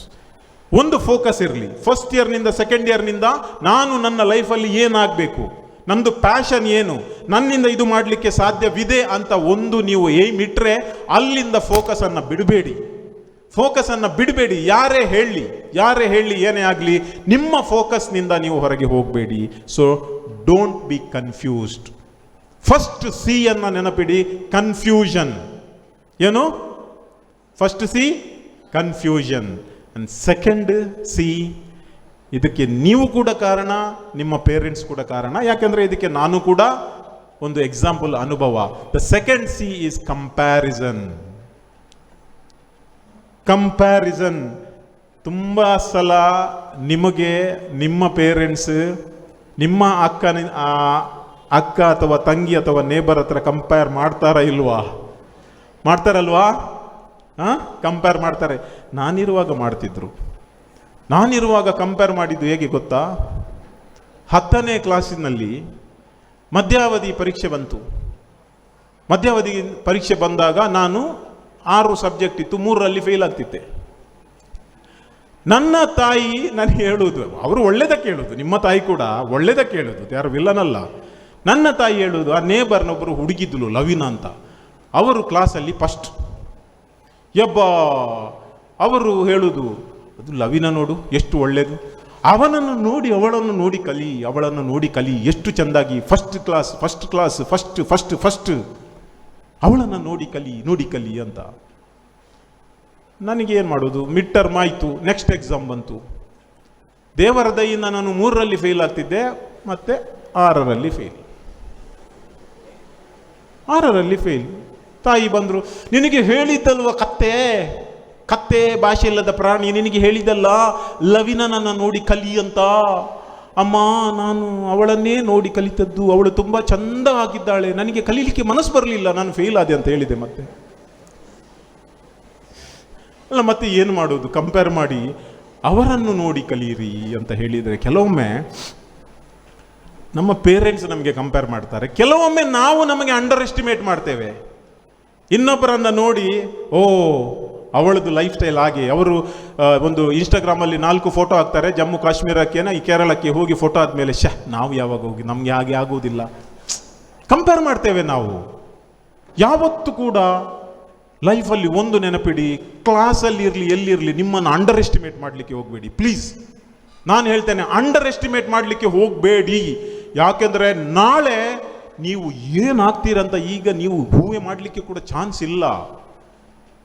ನನ್ನ ಸೈಡಲ್ಲಿ ಒಬ್ಬ ಹುಡುಗ ಕೂತ್ಕೊಳ್ತಿದ್ದ 5th ಸ್ಟ್ಯಾಂಡರ್ಡಲ್ಲಿ, ಅವನ ಹೆಸರು ಜಾನ್ ಅಂತ. ಆ ಹುಡುಗನಿಗೆ ಈ ಕಲೀಲಿಕ್ಕೆ ಹುಷಾರಿದ್ದ, ಆದರೆ ಪೋಖ್ರಿ, ಕಲೀಲಿಕ್ಕೆ ಅಂದರೆ ತೊಂದರೆ ಇಲ್ಲ, ಒಳ್ಳೆದಿದ್ದ, ಆದರೆ ಪೋಖ್ರಿ. ಮಾಸ್ಟರ್ ಅವರನ್ನು ಯಾವಾಗಲೂ ಡೌನ್ ಗ್ರೇಡ್ ಮಾಡೋದು, ಅಂಡರ್ ಎಸ್ಟಿಮೇಟ್ ಮಾಡೋದು. ನಿನ್ನಿಂದ ಏನಾಗಲಿಕ್ಕಿಲ್ಲ, ನೀನು ಕಲ್ಲು ಕೆತ್ತಲಿಕ್ಕೆ ಹೋಗು ಅಂತ. ಶಾಲೆಗೆ ಹೋಗುವಾಗ ಅಲ್ಲಿ ಎಲ್ಲ ಕಲಿಯದವರು, ಫೇಲ್ ಆದವರು ಕಲ್ಲು ಕೆತ್ತಲಿಕ್ಕೆ ಹೋಗ್ತಿದ್ರು. ಅದು ಕೂಡ ಒಂದು ಪ್ರೊಫೆಷನ್. ಆದರೆ ಈಗ ಆಗುದಿಲ್ಲ ಅದು. ಕಲ್ಲು ಕೆತ್ತಲಿಕ್ಕೆ ಹೋಗು ಅಂತ. ನಾವು ಕೂಡ ಮಾಸ್ಟರ್ ಹೇಳಿದಾರಲ್ಲ ಇವನಿಗೆ, ಜಾನ್ ಕಲ್ಲು ಕೆತ್ತಲಿಕ್ಕೆ ಹೋಗು, ನಾವು ಕೂಡ ಹೇಳುವುದು. ಮೊನ್ನೆ ನಾನು ಮುಂಬೈಗೆ ಹೋಗಿದ್ದೆ. ಮುಂಬೈಗೆ ಹೋಗುವಾಗ ಈ ಜಾನ್ ಸಿಕ್ಕಿದ ಎಲ್ಲಿಯ ಒಂದು ಕಾರ್ಯಕ್ರಮದಲ್ಲಿ. ಜಾನ್ ಕೇಳಿದೆ, ಜಾನ್ ಪರಿಚಯ ಆಯ್ತಾ? ನೀನು ಏನು ಮಾಡ್ತಿ ಮಾರ್ರೆ? ನಾನು ಡಾಕ್ಟ್ರು ಯೂರೋಲಜಿಸ್ಟ್. ನಿಮಗೆ ಆ ಮಾಸ್ಟ್ರು ನಮಗೆ ಹೇಳ್ತಿದ್ರು ಮಾರ್ರೆ, ಕಲ್ಲು ಕೆತ್ತಲಿಕ್ಕೆ ಹೋಗು ಅಂತ ಮಾಸ್ಟ್ರು ಹೇಳ್ತಿದ್ರು. ಅದೇ ಮಾಸ್ಟ್ರು ಮೊನ್ನೆ ಬೊಂಬೈಗೆ ಬಂದಿದ್ರು, ಅವರ ಕಿಡ್ನಿಯಲ್ಲಿದ್ದ ಕಲ್ಲು ನಾನೇ ತೆಗೆದದ್ದು ಅಂತ ಹೇಳಿದ. ಕಿಡ್ನಿಯಲ್ಲಿ ಕಲ್ಲಿತ್ತು, ಇವನೇ ಆಪರೇಷನ್ ಮಾಡಿ ತೆಗೆದದ್ದು ಜಾನ್. ಅವರು ಸ್ಟಾರ್ಟ್ ಮಾಡಿದ್ದು ಕಲ್ಲು ಕೆತ್ತಲಿಕ್ಕೆ ಹೋಗು, ಕಲ್ಲು ಕೆತ್ತಲಿಕ್ಕೆ ಹೋಗು ಅಂತ. 6ನೇಯಲ್ಲಿ ಇನ್ನೊಬ್ಬ, ನೆಕ್ಸ್ಟ್ ಅವನ ಹೆಸರು ರಾಮಚಂದ್ರನ ಏನಾಯ್ತು. ಹೌದು, ಅವನು ಏನಂದರೆ 6 ಸಬ್ಜೆಕ್ಟ್ಗಳಲ್ಲಿ 5ರಲ್ಲಿ 0 ಅವನಿಗೆ. 5ರಲ್ಲಿ 0. ನಾವೆಲ್ಲ ಹುಷಾರು, ನಾವೆಲ್ಲ ಆ ಟೈಮಲ್ಲಿ ಪಾಸ್ ಆಗ್ತಿದ್ದೆವು. ಇವರು ಟೀಚರ್ ಕೋಳಿ ಮೊಟ್ಟೆ ಅಂತ ಹೆಸರಿಟ್ಟನು ಅವನಿಗೆ. 5ರಲ್ಲಿ ಫೇಲ್ ಆದವನಿಗೆ ಕೋಳಿ ಮೊಟ್ಟೆ, ನಾವೆಲ್ಲ ಅವನಿಗೆ ಕೋಳಿ ಮೊಟ್ಟೆ ಕೋಳಿ ಮೊಟ್ಟೆ ಕೋಳಿ ಮೊಟ್ಟೆ. ಮೊನ್ನೆ ಕಾರ್ಕಳದಲ್ಲಿ ಒಂದು ಬ್ರಹ್ಮಕಲಶೋತ್ಸವ ಕಾರ್ಯಕ್ರಮ, ನನಗೆ ಕೂಡ ಕರೆದಿದ್ರು ಅತಿಥಿಯಾಗಿ. ಈ ಕೋಳಿ ಮೊಟ್ಟೆ ಕಾರ್ಯಕ್ರಮದ ಅಧ್ಯಕ್ಷ ಸ್ಟೇಜಲ್ಲಿ ಅಧ್ಯಕ್ಷ. ನನಗೆ ಸೈಡಿನಲ್ಲಿ ನಾನು ಪಾಸ್ ಆಗ್ತಿದ್ದೆ ಎಲ್ಲದರಲ್ಲೂ ಕೂಡ, ನನಗೆ ಒಂದು ಸೈಡಲ್ಲಿ ಕೂತ್ಕೊಳ್ಳಿಸಿದ್ದಾರೆ. ದೊಡ್ಡ ಜನ ಎಲ್ಲರೂ ಬರುವುದು, ಅವರನ್ನು ಭಾರಿ ಅವನ ಬಗ್ಗೆ ಮಾತಾಡುವುದು. ನನಗೆ ಒಂದು ಕ್ಯೂರಿಯಾಸಿಟಿಗೆ ಹೋಗಿ ಕೇಳಿದೆ, ಮಾರೆ ಪರಿಚಯ ಆಯ್ತಾ? ಪರಿಚಯ ಆಯ್ತು ಮಾರೆ. ನೀನು ವಾಲ್ಟರ್? ಹೌದು. ಎಲ್ಲ ನೋಡ್ತೇನೆ, ನಿಂದೆಲ್ಲ ನೋಡ್ತೇನೆ. ಹೌದಾ? ಅಲ್ಲ, ನೀನು ಹಣ ಹೇಗೆ ಮಾಡಿದ್ದಿ ಮಾರೆ ಕೇಳಿದೆ. ಅವಂದರೆ ಭಾಷಣ ಮಾಡುವಾಗ ಹೇಳಿದ್ರು 5 ಲಕ್ಷ ಕೊಟ್ಟಿದ್ದಾನಂತೆ ಅವ ಕಾರ್ಯಕ್ರಮಕ್ಕೆ, ಅವನಿಗೆ ಅಧ್ಯಕ್ಷ ಮಾಡಿದ್ದಾರೆ. ನಾನು ಕೇಳಿದೆ, ಹೇಗೆ ಹಣ ಮಾಡಿದೆ? ಹಣ ಮಾಡಲಿಕ್ಕೆ ನೀನೇ ಪ್ರೇರಣೆ ಅಂತ ಹೇಳಿದರು. ನನಗೆ ಖುಷಿ ಐತಿ ಏನು ಗೊತ್ತಾ, ನನ್ನ ಯೂಟ್ಯೂಬಲ್ಲಿ ಆ ಬೋರ್ಮಂಡೆ ಒಟ್ಟಿಗೆ ಏನಾದರೂ ನೋಡಿ ಇವನನ್ನು ಭಾರಿ ಹುಷಾರಾಗಿದ್ದಾನಂತ ಎಣಿಸಿದ್ದು ನಾನು. ನನಗೆ ಇನ್ಸ್ಪಿರೇಷನ್ ಆಗ್ತಾರಲ್ಲ, ನನ್ನದೆಲ್ಲ ಯೂಟ್ಯೂಬಲ್ಲೆಲ್ಲ ನೋಡಿ ಅವನಿಗೆ ಖುಷಿಯಾಗಿರಬೇಕು, ಒಳ್ಳೆ ಪ್ರೇರಣೆ ಆಗಿರಬೇಕಂತ ಎಣಿಸಿದೆ. ಹೌದಾ, ನನ್ನ ವಿಡಿಯೋ ಎಲ್ಲ ನೋಡ್ತೀಯ ನೀನು ಅಂತ ಕೇಳಿದೆ. ವಿಡಿಯೋ ನಿನ್ನ ಸಾವ್ಯ ಅಂತ ಹೇಳಿದ. ವಿಡಿಯೋ ನಿನ್ನ ಸಾವು.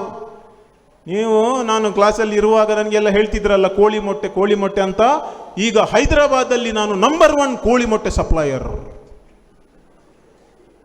ನೋಡಿ ಇನ್ಸ್ಪಿರೇಷನ್ ಎಲ್ಲಿಂದೆಲ್ಲ ಬರ್ತದೆ. ಅವನಿಗೆ ತಿಂಗಳಿಗೆ 25 ಲಕ್ಷ ರೂಪಾಯಿ ಈಗ ಇನ್ಕಮ್. 6ನೇ ಕ್ಲಾಸ್ನಲ್ಲಿ 5 ಕೋಳಿ ಮೊಟ್ಟೆ, ಈಗ ಕೋಳಿ ಮೊಟ್ಟೆಯ business. So my dear students, please remember, ಯಾರೂ ನಿಮಗೆ ಇನ್ಸಲ್ಟ್ ಮಾಡಲಿ, ಯಾರೂ ನಿಮ್ಮನ್ನು ಅಂಡರ್ ಎಸ್ಟಿಮೇಟ್ ಮಾಡಲಿ, ಯಾರೂ ನಿಮ್ಮನ್ನು ಕಂಪೇರ್ ಮಾಡಲಿ, ನೀವು ಮಾತ್ರ ಯಾರು ಮಾಡಲಿ ಕಲ್ಲಿವಲ್ಲಿ, I don't care. This is my life. I want to live my life. Whatever you want to tell, no problem. I want to achieve this and I am going to achieve this. This is what you should be. ಅಂದರೆ ಇವತ್ತಿನ ಕಾಲದಲ್ಲಿ ಏನಾಗಿದೆ ಅಂದರೆ, ನಾವು ಕಾಂಪಿಟಿಷನ್ಗೆ ಹೋಗುವಾಗ ನಮಗೆ ತುಂಬ stress ಆಗ್ತದೆ. ಫಾರ್ ಎಕ್ಸಾಂಪಲ್, ನಿಮ್ಮ ಕ್ಲಾಸಲ್ಲಿ ಇಂದು ಮಿಡ್ ಟರ್ಮ್ ಎಕ್ಸಾಮಲ್ಲಿ ನೀವು ಒಂದು ಎವರೇಜ್ 60 ಮಾರ್ಕ್ಸ್ ತೆಗೆದ್ರಿ. ನಿಮ್ಮ ನೇಬರ್ ಒಬ್ಬ 70 ತೆಗಿತಿದ್ದಾನೆ. ಕಂಪೇರ್ ಮಾಡ್ತಾರಲ್ವಾ, ನನಗೂ 70. ಯಾವತ್ತೂ ಕೂಡ ಕಾಂಪೀಟ್ ಮಾಡಲಿಕ್ಕೆ ಹೋಗಬೇಡಿ, ಇನ್ನೊಬ್ಬರ ಹತ್ರ ಕಾಂಪೀಟ್ ಮಾಡಲಿಕ್ಕೆ ಹೋಗಬೇಡಿ. ನಿಮ್ಮ ಸ್ಪರ್ಧೆ, ನಿಮ್ಮ ಕಾಂಪಿಟೇಷನ್ ನಿಮ್ಮೊಳಗೆ ಇರಲಿ. ಹೇಗೆ ಅಂದರೆ, ಈ ಎಕ್ಸಾಮಲ್ಲಿ 60 ಸಿಕ್ಕಿದೆ, ನೆಕ್ಸ್ಟ್ ಟೆಸ್ಟಲ್ಲಿ ನಾನು 2% ಜಾಸ್ತಿ ತೆಗಿತೇನೆ, ಇನ್ನೊಂದು ಎಕ್ಸಾಮಲ್ಲಿ 65 ಮಾಡ್ತೇನೆ, ಲಾಸ್ಟಿಗೆ ಬರುವಾಗ ನಾನು 70 ಆಗುವಾಗ ಅದು ಕಾಂಪಿಟಿಷನ್ ಅಲ್ಲ, ನನ್ನೊಳಗಿನ ಯುದ್ಧ, ನಾನೇ ಯುದ್ಧದಲ್ಲಿ ಜಯಿಸಿದಂತೆ. ನಾನು 70 ಆದಾಗ ಗೋಲ್ ರೀಚ್ ಆಯ್ತಲ್ವಾ, ಮತ್ತೇನು ಮಾಡಲಿಕ್ಕಿದೆ? ಕರೆಕ್ಟ್ ಅಲ್ವಾ? ಸೊ ಯಾವತ್ತು ನಮ್ಮ ಯುದ್ಧ ನಮ್ಮೊಳಗೆ ಇರಲಿ, ಇನ್ನೊಬ್ಬರ. ನೀವು 100 ಮೀಟರ್ ರೇಸ್ ನೋಡಿದ್ದೀರಲ್ಲ, ಓಡುದು. 100 ಮೀಟರ್ ರೇಸಲ್ಲಿ ಓಡುವಾಗ ಒಂದು ನೆನಪಿಡಿ, ಕೆಲವರು ಬಹಳ ಹುಷಾರಿರ್ತಾರೆ. ಓಡುವಾಗ ಅವ ಎಲ್ಲಿದ್ದಾನೆ ಇವ ಎಲ್ಲಿದ್ದಾನೆ ಅಂತ ನೋಡುವುದು. ಆಗ 1-2 ಸೆಕೆಂಡ್ ಕಡಿಮೆ ಆಗ್ತದೆ. ಸೀದಾ ಕುದುರೆಯಂತೆ ಸ್ಟ್ರೀಟ್ ಓಡ್ತಾನಲ್ಲ, ಅವ ಫಸ್ಟ್ ರೀಚ್ ಆಗಿ ಆಯ್ತು ಅಲ್ಲಿ. ಅವ ಯಾರಿಗೂ ಕ್ಯಾರಿಲ್ಲ, ಈ ಬೇಕಾದ್ರೆ ಇವನು ಬರಲಿ ಹೋಗ್ಲಿ ಏನು ಮಾಡಲಿ, ರೀಚ್ ಆಗೋದು ಯಾರು? ಇವ ಆಚೆ ಈಚೆ ನೋಡಿದವ, ಇವ 3rd ಇದೆಲ್ಲ 4th ಪ್ಲೇಸ್. ಯಾಕೆಂದ್ರೆ ಅವರೆಲ್ಲಿದ್ದಾರೆ ಅಂತ ನೋಡುದು, ಮುಂದೆ ಇದ್ದಾರಾ ಹಿಂದೆ ಇದ್ದಾರಾ ಅಂತ. ಕಾಂಪಿಟಿಷನ್ ಬೇಡ, ನಮ್ಮದು ಗುರಿ ನಮಗೆ ಗೊತ್ತು, ಕಾಂಪಿಟಿಷನ್ ನಮ್ಮೊಂದಿಗೆ ಇರಲಿ. This is the second C, comparison. And the third one is also very important. C, that is complaining. ತುಂಬ ಜನರು ನಿಮ್ಮ ಏಜಲ್ಲಿ, ನಾನು ಕೂಡ ಮಾಡ್ತಿದ್ದೆ, ಸೊ ನಿಮ್ಮನ್ನು ನಾನು ಬ್ಲೇಮ್ ಮಾಡೋದಿಲ್ಲ. ಏನೋ ಮಿಸ್ಟೇಕ್ ಮಾಡಿದ್ರು ನಾವು ಫಸ್ಟ್ ದೂರುವುದು ಬೇರೆಯವರನ್ನು. ನಾವು ಯಾವತ್ತೂ ಕೂಡ ರೆಸ್ಪಾನ್ಸಿಬಿಲಿಟಿಯನ್ನು ಓನ್ ಮಾಡುವುದಿಲ್ಲ. ಕ್ಲಾಸಲ್ಲಿ ಮಾರ್ಕ್ಸ್ ಕಡಿಮೆ ಆದರೆ, ನನ್ನ ಮಗ ಇದ್ದಾನೆ, ಈ ವರ್ಷ ಅವ 8th ಅಲ್ಲಿ, ಈ 6th ಅಲ್ಲಿ 7th ಅಲ್ಲಿ ಅವನಿಗೆ ಕನ್ನಡ ಸರಿ ಬರುವುದಿಲ್ಲ. ಹುಟ್ಟಿದ್ದು ದುಬೈಯಲ್ಲಿ ಅವ, ಆದರೆ ಕನ್ನಡ ಕಂಪಲ್ಸರಿ. ಈ ಕನ್ನಡದಲ್ಲಿ ಅವನಿಗೆ 50ರಲ್ಲಿ 14-15 ಮಾರ್ಕ್ಸ್ ತೆಗೆಯೋದು. ಈ ಟೀಚರ್ ಯಾವಾಗಲೂ ಕಂಪ್ಲೇಂಟ್. ನಾವು ಕೇಳೋದು, ಏನಪ್ಪ ಮಗ, ನನ್ನೊಂದು ಮರ್ಯಾದೆ ಉಳಿಸು ಮಾರೆ, ನೀನು 14 ತೆಗೆದಿದ್ದಿ, ಒಂದು 20 ಆದರೂ ತೆಗಿ ಅಂತ ಹೇಳೋದು. ಅವ ಬಂದು, ಆ ಟೀಚರ್ ಸರಿ ಕಲಿಸುವುದಿಲ್ಲ ಅಂತೆ. ಅದನ್ನು ನಾನು ಹೋಗಿ ಟೀಚರ್ ಹತ್ರ ಕೇಳಿದರೆ ಏನು ಹೇಳ್ಬೋದು ನನಗೆ? ಅಂದರೆ ಅವನಿಗೆ ಬರುವುದಿಲ್ಲ, ಕಲೀಲಿಕ್ಕೆ ಮನಸ್ಸಿಲ್ಲ, ಇಂಟ್ರೆಸ್ಟ್ ಇಲ್ಲ ಅಂತ ಯಾವತ್ತೂ ಹೇಳೋದಿಲ್ಲ. Own the responsibility. ಏನೇ ಇರಲಿ, ನೀವು ಯಾವುದೇ ಮಿಸ್ಟೇಕ್ ಮಾಡಿ, ಲೈಫಲ್ಲಿ ಏನೇ ಮಾಡಿ, ಕ್ಲಾಸಲ್ಲಿ ಏನೇ ಮಾಡಿ, ಯಾವತ್ತೂ ಕೂಡ ಇನ್ನೊಬ್ಬರಿಗೆ ಬೆರಳು ತೋರಿಸಬೇಡಿ. ಡೋಂಟ್ ಶೋ ದ್ಯಾಟ್ ನಾನಲ್ಲ ಅವನು, because of him I am failed. ಇವತ್ತು ಹೆಚ್ಚಾಗಿ ನಿಮ್ಮ ಏಜಿನವರು, ನಮ್ಮ ಏಜಿನವರು ಫೇಲಿಯರಿಗೆ ಬೇರೆಯವರನ್ನ ಕೈಬೊಟ್ಟು ಮಾಡಿ ಅವರು ಕಾರಣ ಅಂತ ಹೇಳ್ತೇವೆ. ಅದೇ ಸಕ್ಸಸ್ ಸಿಕ್ಕಿದ್ರೆ ನಾನೊಬ್ಬನೇ ಕಾರಣ ಅಂತ ಹೇಳ್ತೇವೆ. This is the psychology. ಇದರಿಂದ ನೀವು ಫಸ್ಟ್ ದೂರ ಇರಿ. ಏನೇ ಇರಲಿ, ಲೈಫಲ್ಲಿ ಮಿಸ್ಟೇಕ್ ಮಾಡೋದು ದೊಡ್ಡ ವಿಷಯನೇ ಅಲ್ಲ. ನಾನು ಇವತ್ತು ನಿಮ್ಮ ಮುಂದೆ ನಿಂತುಕೊಂಡು ಮಾತಾಡ್ತೇನೆ, ಆದರೆ ಎಷ್ಟೋ ಮಿಸ್ಟೇಕ್ಗಳನ್ನು ಮಾಡಿದ್ದೇನೆ. ಆದರೆ ಒಮ್ಮೆ ಮಾಡಿದ ಮಿಸ್ಟೇಕ್ನಿಂದ ನಾನು ಪಾಠ ಕಲಿತಿದ್ದೇನೆ, ಇನ್ನೊಮ್ಮೆ ಮಾಡದಾಗೆ ನೋಡಿದ್ದೇನೆ. ಒಂದು ಹಿಂದಿಯಲ್ಲಿ ಬ್ಯೂಟಿಫುಲ್ 3 ಲೈನರ್ ಇದೆ. 3 ಲೈನರ್. ಗಲ್ತಿ ಕರ್ನ ಪ್ರಕೃತಿ ಹೇ. ಹಿಂದಿ ಬರ್ತದಲ್ವಾ? ಅರ್ಥ ಆಗ್ತದ? ಗಲ್ತಿ ಕರ್ನ ಪ್ರಕೃತಿ ಹೇ, गलती मानना संस्कृति है. गलती मानना संस्कृति है, गलती सुधारना प्रगति है. गलती सुधारना प्रगति है. ಎಂತ ಒಂದು ಬ್ಯೂಟಿಫುಲ್ ಲೈನ್ ನೋಡಿ, ಎಂತ ಬ್ಯೂಟಿಫುಲ್ ಲೈನ್. ಗಲ್ತಿ ಕರ್ನ ಪ್ರಕೃತಿ ಹೇ. ಇದೊಂದು ಪ್ರಾಕೃತಿಕ. ನಾವು ತಪ್ಪು ಮಾಡೋದು, ನಿಮಗೆ ಯಾರು ಕೂಡ ಗಲ್ಲಿಗೇರಿಸುವುದಿಲ್ಲ, ಯಾರು ಕೂಡ ಇಲ್ಲಿಂದ ನಿಮಗೆ ಡಿಸ್ಮಿಸ್ ಮಾಡುವುದಿಲ್ಲ. ಕ್ರಿಮಿನಲ್ ಮಿಸ್ಟೇಕ್ ಮಾಡಬೇಡಿ. ಕ್ರಿಮಿನಲ್ ಮಿಸ್ಟೇಕ್ ಮಾಡಿದರೆ ಡಿಸ್ಮಿಸ್ ಅಲ್ಲದೆ ಮತ್ತೇನು ಮಾಡೋದು ನಿಮಗೆ? ಡೇ ಟು ಡೇ ಲೈಫಲ್ಲಿ so many mistakes we do. ಗಲ್ತಿ ಮಾನ್ನ ಸಂಸ್ಕೃತಿ ಹೇ. ನಮ್ಮ ಸಂಸ್ಕೃತಿ ಏನೆಂದರೆ ತಪ್ಪನ್ನು ಒಪ್ಪಿಕೊಂಡು ಸಾರಿ ಅಂತ ಹೇಳೋದು. ಮತ್ತು ಗಲ್ತಿ ಸುಧಾರ್ನ ಪ್ರಗತಿ ಹೇ ಅಂದರೆ ನಾವು ನಮ್ಮ ಮಿಸ್ಟೇಕನ್ನು ತಿದ್ದಿಕೊಂಡು ಪಾಸ್ ಆಗೋದು ಉಂಟಲ್ಲ, ಅದು ಜೀವನದ ಪ್ರಗತಿ, ಅದು ನಮ್ಮ ಸಕ್ಸೆಸ್. ಸೊ ಈ 3 ಸಿ ಹೇಳ್ಬಹುದಾ? ಯಾವುದು ಫಸ್ಟ್ ಸಿ? ಹುಡುಗರೇ ಕೇಳಿದ್ದೀರಾ? ಫಸ್ಟ್ ಸಿ ಯಾವುದು? Confusion. Second one comparison. Very good. I am very happy that you all are listening ಅಲ್ವಾ? Comparison. And third C complaining. So ಈ 3 ನಿಮ್ಮ ಮನಸ್ಸಿನಲ್ಲಿ ಗಟ್ಟಿ ಕೂತ್ಕೊಂಡ್ರೆ ನಾನು ಹೇಳ್ತೇನೆ, ಈವನ್ ನಿಮ್ಮ ಸ್ಟಡೀಸ್, ಈವನ್ ನಿಮ್ಮ ಮನೆಯಲ್ಲಿ ನಿಮ್ಮ ಪೇರೆಂಟ್ಸ್ನೊಟ್ಟಿಗೆ, ಈವನ್ ವಿದಿನ್ ಯುವರ್ ಕಲೀಗ್ಸ್, ನಿಮ್ಮ ಸ್ಟೂಡೆಂಟ್ಸ್ ಟೀಚರ್ನೊಟ್ಟಿಗೆ ಅಥವಾ ನಿಮ್ಮ ಫ್ರೆಂಡ್ಸ್ನೊಟ್ಟಿಗೆ ಯಾವತ್ತೂ ಕೂಡ ಪ್ರಾಬ್ಲಮ್ ಆಗುವುದಿಲ್ಲ. ಆದರೆ ಯಾರಿಗೆ ನಿಮಗೆ ರ್ಯಾಂಕ್ ತೆಗಿಲಿಕ್ಕೆ ಬೇಕು, ಕಲಿಯಿರಿ. ಅದಕ್ಕೆ ಯಾರು ಕೂಡ ಬೇಡ ಅಂತ ಹೇಳಲ್ಲ. ಆದರೆ ಕೇವಲ ರ್ಯಾಂಕ್ ಸಿಕ್ಕವರಿಗೆ ಮಾತ್ರ ಅದು ಸಿಗ್ತದೆ ಇದು ಸಿಗ್ತದೆ ಎಂಬ ಭಾವನೆ ಬೇರೆಯವರ ಮನಸ್ಸಿನಲ್ಲಿ ಯಾವಾಗಲೂ ಇಡಬೇಡಿ. ಯಾಕೆಂದರೆ 2001ರಲ್ಲಿ ಅಮೆರಿಕದ ಯೂನಿವರ್ಸಿಟಿ ಆಫ್ ಚಿಕಾಗೋದಲ್ಲಿ ಒಬ್ಬ ಪ್ರೊಫೆಸರ್ ಇದ್ದರು. ಅವರ ಹೆಸರು ಜೇಮ್ಸ್ ಹೆಕ್ಮನ್ ಅಂತ. ಜೇಮ್ಸ್ ಹೆಕ್ಮನ್ ಅವರು ನೋಬೆಲಲ್ಲಿ ಇಕನಾಮಿಕ್ಸಲ್ಲಿ ಅವರಿಗೆ ನೋಬೆಲ್ ಪಾರಿತೋಷಕ ಸಿಕ್ಕಿತ್ತು. ನೋಬೆಲ್ ಪ್ರೈಸ್ ಗೊತ್ತಲ್ವಾ? ನೋಬೆಲ್ ಪ್ರೈಸ್ ಸಿಗಬೇಕಾದ್ರೆ ಎಷ್ಟು ಕಷ್ಟ ಇದೆ ಗೊತ್ತಲ್ವಾ? ಅವರಿಗೆ ಸಿಕ್ಕಿದ್ದು ಇಕನಾಮಿಕ್ಸಲ್ಲಿ. ಅದು 40 ವರ್ಷಗಳ ಅನುಭವದಲ್ಲಿ ಅವರೊಂದು ಪುಸ್ತಕವನ್ನು ಬರೆದಿದ್ರು. ಆ ಪುಸ್ತಕದಲ್ಲಿ ಒಂದು ಪಾಯಿಂಟ್ ವೆರಿ ಇಂಪಾರ್ಟೆಂಟ್ ನಿಮ್ಮ ಮನಸ್ಸಿನಲ್ಲಿ ಕೂಡ ಇರಲಿ. ಅದೇನೆಂದರೆ ಅವರು ಹೇಳ್ತಾರೆ, ಇಡೀ ವಿಶ್ವದಲ್ಲಿ ಯಾರೆಲ್ಲ ಸಕ್ಸಸ್ಫುಲ್ ಇದ್ದಾರೆ, ಯಾರೆಲ್ಲ ಫೇಮಸ್ ಇದ್ದಾರೆ, ಯಾರೆಲ್ಲ ಶ್ರೀಮಂತರಿದ್ದಾರೆ, ಇಡೀ ವಿಶ್ವದಲ್ಲಿ ಅಷ್ಟು ಪಾಪ್ಯುಲರ್, ಅಷ್ಟು ಸಕ್ಸಸ್ಫುಲ್ ಇದ್ದಾರಲ್ವಾ, ಅದರಲ್ಲಿ 80% of the people they are successful not because of ಪುಸ್ತಕದ ಬದನೆಕಾಯಿ, but because of soft skills. ಗೊತ್ತಾಯ್ತಲ್ವಾ? ಖಾಲಿ ಪುಸ್ತಕವನ್ನು ಕಲಿತು 80%. ಯಾವುದಾದ್ರೂ ಇವತ್ತು ಟಾಪ್ ರಿಚೆಸ್ಟ್ ಜನರನ್ನು ನೋಡಿ, ಅವರಿಗೆ ಎಷ್ಟು ಜನರಿಗೆ ರ್ಯಾಂಕ್ ಸಿಕ್ಕಿದೆ ನೋಡಿ, ಎಷ್ಟು ಜನ ಡಿಸ್ಟಿಂಕ್ಷನ್ ಅಲ್ಲಿ ಪಾಸ್ ಆಗಿದ್ದಾರೆ ನೋಡಿ. ಫೇಸ್ಬುಕ್ನ ಫೌಂಡರ್ ಸ್ಕೂಲ್ ಡ್ರಾಪ್ ಔಟ್, ಆಪಲ್ನ founder school drop out. So rank marks ಒಂದೇ ಮಾನದಂಡ ಅಲ್ಲ. ನಿಮಗೆ ಕೂಡ ಆ ಶಕ್ತಿ ಬರಲಿ, ಯಾರಿಗೆ ಕಲೀಲಿಕ್ಕೆ ಮನಸ್ಸುಂಟು ಒಳ್ಳೆಯದು ಕಲಿಸಿ, ಆದರೆ ಲೈಫಲ್ಲಿ ಕ್ಲಾಸಲ್ಲಿ ಅಪ್ಡೇಟ್ ಆಗ್ತಾ ಹೋಗಿ. ನನಗೆ ಈ ಒಂದು ಅವಕಾಶ ನಿಮ್ಮೊಂದಿಗೆ ಇಂಟ್ರ್ಯಾಕ್ಟ್ ಮಾಡಲಿಕ್ಕೆ ಸಿಕ್ಕಿದೆ. ನಾನು ಡೆಫಿನೆಟ್ಲಿ ನೀವು ಕರೆಕ್ಟಾಗಿ ಕೇಳಿದ್ದೀರಾದರೆ, ನಿಮ್ಮಲ್ಲಿ ಏನಾದರೂ ಪ್ರಶ್ನೆ ಇದ್ದರೆ ನೀವು ಡೆಫಿನೆಟ್ಲಿ ನನಗೆ ಕೇಳಿ. ಇವತ್ತು ಆ್ಯಕ್ಚುಲಿ ಸಬ್ಜೆಕ್ಟ್ ಇದ್ದದ್ದು ಪತ್ರಿಕೋದ್ಯಮದ ಬಗ್ಗೆ ಮಾತಾಡಲಿಕ್ಕೆ. ಒಂದು ವೇಳೆ ನಾನು ಪತ್ರಿಕೋದ್ಯಮದ ಬಗ್ಗೆ ಮಾತಾಡಿದರೆ ಅದು ಅಷ್ಟೊಂದು ಮೀನಿಂಗ್ಫುಲ್ ಇರಲಿಕ್ಕಿಲ್ಲ. ಯಾಕೆಂದರೆ ನಿಮ್ಮಲ್ಲಿ ಯಾರು ಕೂಡ ನೀವು ಡಿಸೈಡ್ ಮಾಡಲಿಲ್ಲ ನೀವು ಪತ್ರಿಕೋದ್ಯಮಕ್ಕೆ ಹೋಗಬೇಕಾ ಬೇಡವಾ ಅಂತ.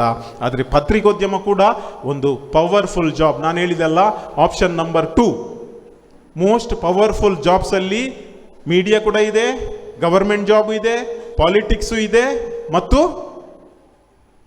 ಇವೆ ಬೇರೆ ರಿಲೇಟೆಡ್ ಇನ್ನೊಬ್ಬರ ಲೈಫಲ್ಲಿ ಏನು ನಾವು ಚೇಂಜಸ್ ಮಾಡ್ಬೋದಲ್ಲ, ಅದು ಎಲ್ಲನೂ ಕೂಡ ಇದೆ.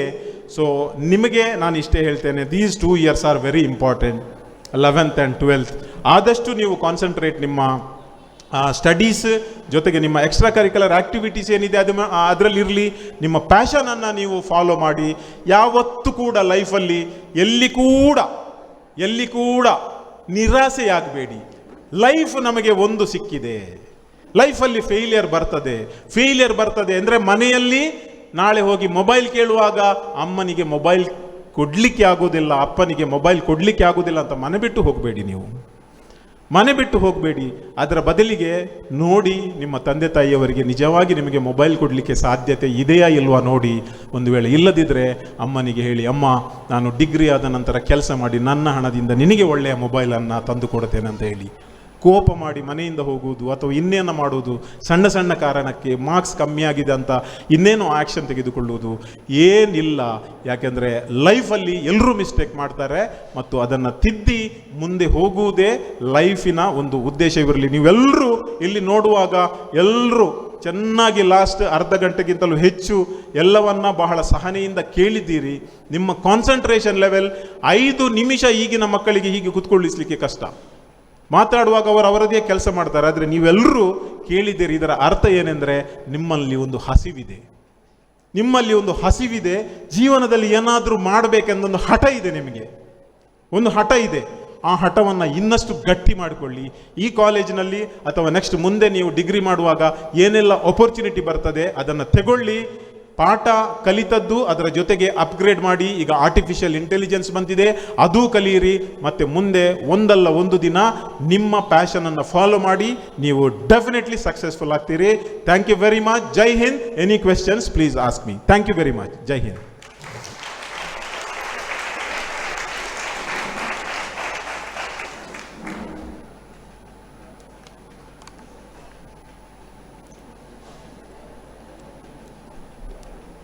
ನಿಂತುಕೊಂಡು ಮಾತಾಡೋದು ಕೂಡ ಒಂದು ಆರ್ಟ್, ಗೊತ್ತಾಯ್ತಲ್ವಾ? ಎಲ್ರಿಗೂ ಎಲ್ಲ ಕಡೆ ಈ ಚಾನ್ಸ್ ಸಿಗೋದಿಲ್ಲ. ಕ್ವೆಶ್ಚನ್ ಯಾವುದೇ ಇರಲಿ, ನಾನು ಮಾತಾಡಿದ ಮೇಲೆ ಇರಲಿ, ಪತ್ರಿಕೋದ್ಯಮದ ಬಗ್ಗೆ ಇರಲಿ, ನನ್ನ ಬಗ್ಗೆ ಇರಲಿ, ಯಾವುದೇ ಇರಲಿ, any question you should ask. ಪಬ್ಲಿಕಲ್ಲಿ ಮಾತಾಡೋದು ಒಂದು ಆರ್ಟ್. ಆ ಮಾತಾಡುವಂಥ ಅವಕಾಶ ಈಗ ನಿಮಗಿದೆ. ಸಬ್ಜೆಕ್ಟ್ ಏನೇ ಇರಲಿ, ಅಥವಾ ನನಗೆ ಏನಾದರೂ ನಾನು ಹೇಳಿದ್ರಲ್ಲಿ ಏನಾದರೂ ತಪ್ಪಿದ್ರೆ ಅದನ್ನು ಕೂಡ ನೀವು ಹೇಳಬಹುದು, ಅಥವಾ ಇನ್ನೇನಾದರೂ ಮಾಹಿತಿ ಬೇಕಾದರೆ ಅದನ್ನು ಕೂಡ ಕೇಳಬಹುದು. ಯಾವ ಸೈಡಿಂದ ಸ್ಟಾರ್ಟ್ ಮಾಡ್ತೀರಿ ನೀವು? ಯಾರು ಕೈ ಎತ್ತಿ?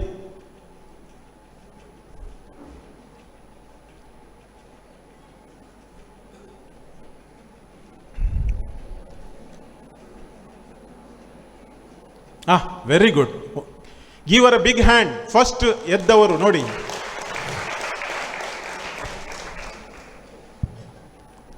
ಈಗ ಜರ್ನಲಿಸಂ ಬಗ್ಗೆ ಹೇಳಿದ್ರಲ್ಲ sir, after PUC journalism course ತಗೊಂಡು ಮಾಡಬೇಕು. ನಿಮ್ಮ ಹೆಸರೇನಮ್ಮ? ಅಭಿಜ್ಞಾ. ಎಸ್, ನಿಮಗೆ PUCಯ ನಂತರ ಜರ್ನಲಿಸಂ ಮಾಡಲಿಕ್ಕೆ ಮನಸ್ಸಿದ್ರೆ ಏನು ಮಾಡಬೇಕಂತ? ನೀವು BA ಆರ್ಟ್ಸ್ ಅಲ್ವಾ? Very simple. ನಿಮ್ಮ ಕಾಲೇಜಿಗೆ ಎನಿ ಕಾಲೇಜಲ್ಲಿ BA ಉಂಟಲ್ಲ, ಡಿಗ್ರಿ ಜೊತೆಗೆ ಜರ್ನಲಿಸಂ ಸಬ್ಜೆಕ್ಟ್ ಇದೆ, ಮಾಸ್ ಕಮ್ಯುನಿಕೇಷನ್ ಇದೆ, ಜರ್ನಲಿಸಮ್ ಇಸ್. ಮೈ ಡಾಟರ್ ದುಬೈಯಲ್ಲಿ ಅವಳು SSLCಯಲ್ಲಿ ಶಿ ಗಾಟ್ 97%. ಬಟ್ ಸರ್ಪ್ರೈಸ್ ಆದದ್ದು ಹೇಗೆ ಗೊತ್ತಾ ನನಗೆ, ಅವಳು ಖುದ್ದು ಬಂದು ಹೇಳಿದ್ಲು ನನಗೆ ಆರ್ಟ್ಸ್ ಮಾಡಬೇಕಂತ. We were surprised. ಯಾಕೆಂದರೆ 95, 97 ಬಂದವರು ಹೆಚ್ಚಾಗಿ ಏನು ಮಾಡೋದು, ಸೈನ್ಸ್ ಅಲ್ವಾ. ಏನೂ ಕ್ವೆಶ್ಚನ್ ಕೇಳಲಿಲ್ಲ. ಓಕೆ, ಯಾಕೆ ಆರ್ಟ್ಸ್ ಮಾಡಬೇಕಂತ ನಾನು ಕೇಳಿದೆ. ಸೊ ಅವಳು ಹೇಳಿದ್ಲು ನನಗೆ ಜರ್ನಲಿಸಮ್ ಮಾಡಬೇಕಂತ. ನನಗೆ ಖುಷಿ ಆಯಿತು, ನಂದು ಪ್ಯಾಷನ್ ಜರ್ನಲಿಸಮ್ ಇತ್ತು. So she wanted to do it in Bangalore Christ College. ಅದಕ್ಕಾಗಿ ಎಕ್ಸಾಮ್ ಬರೀಬೇಕಿತ್ತು.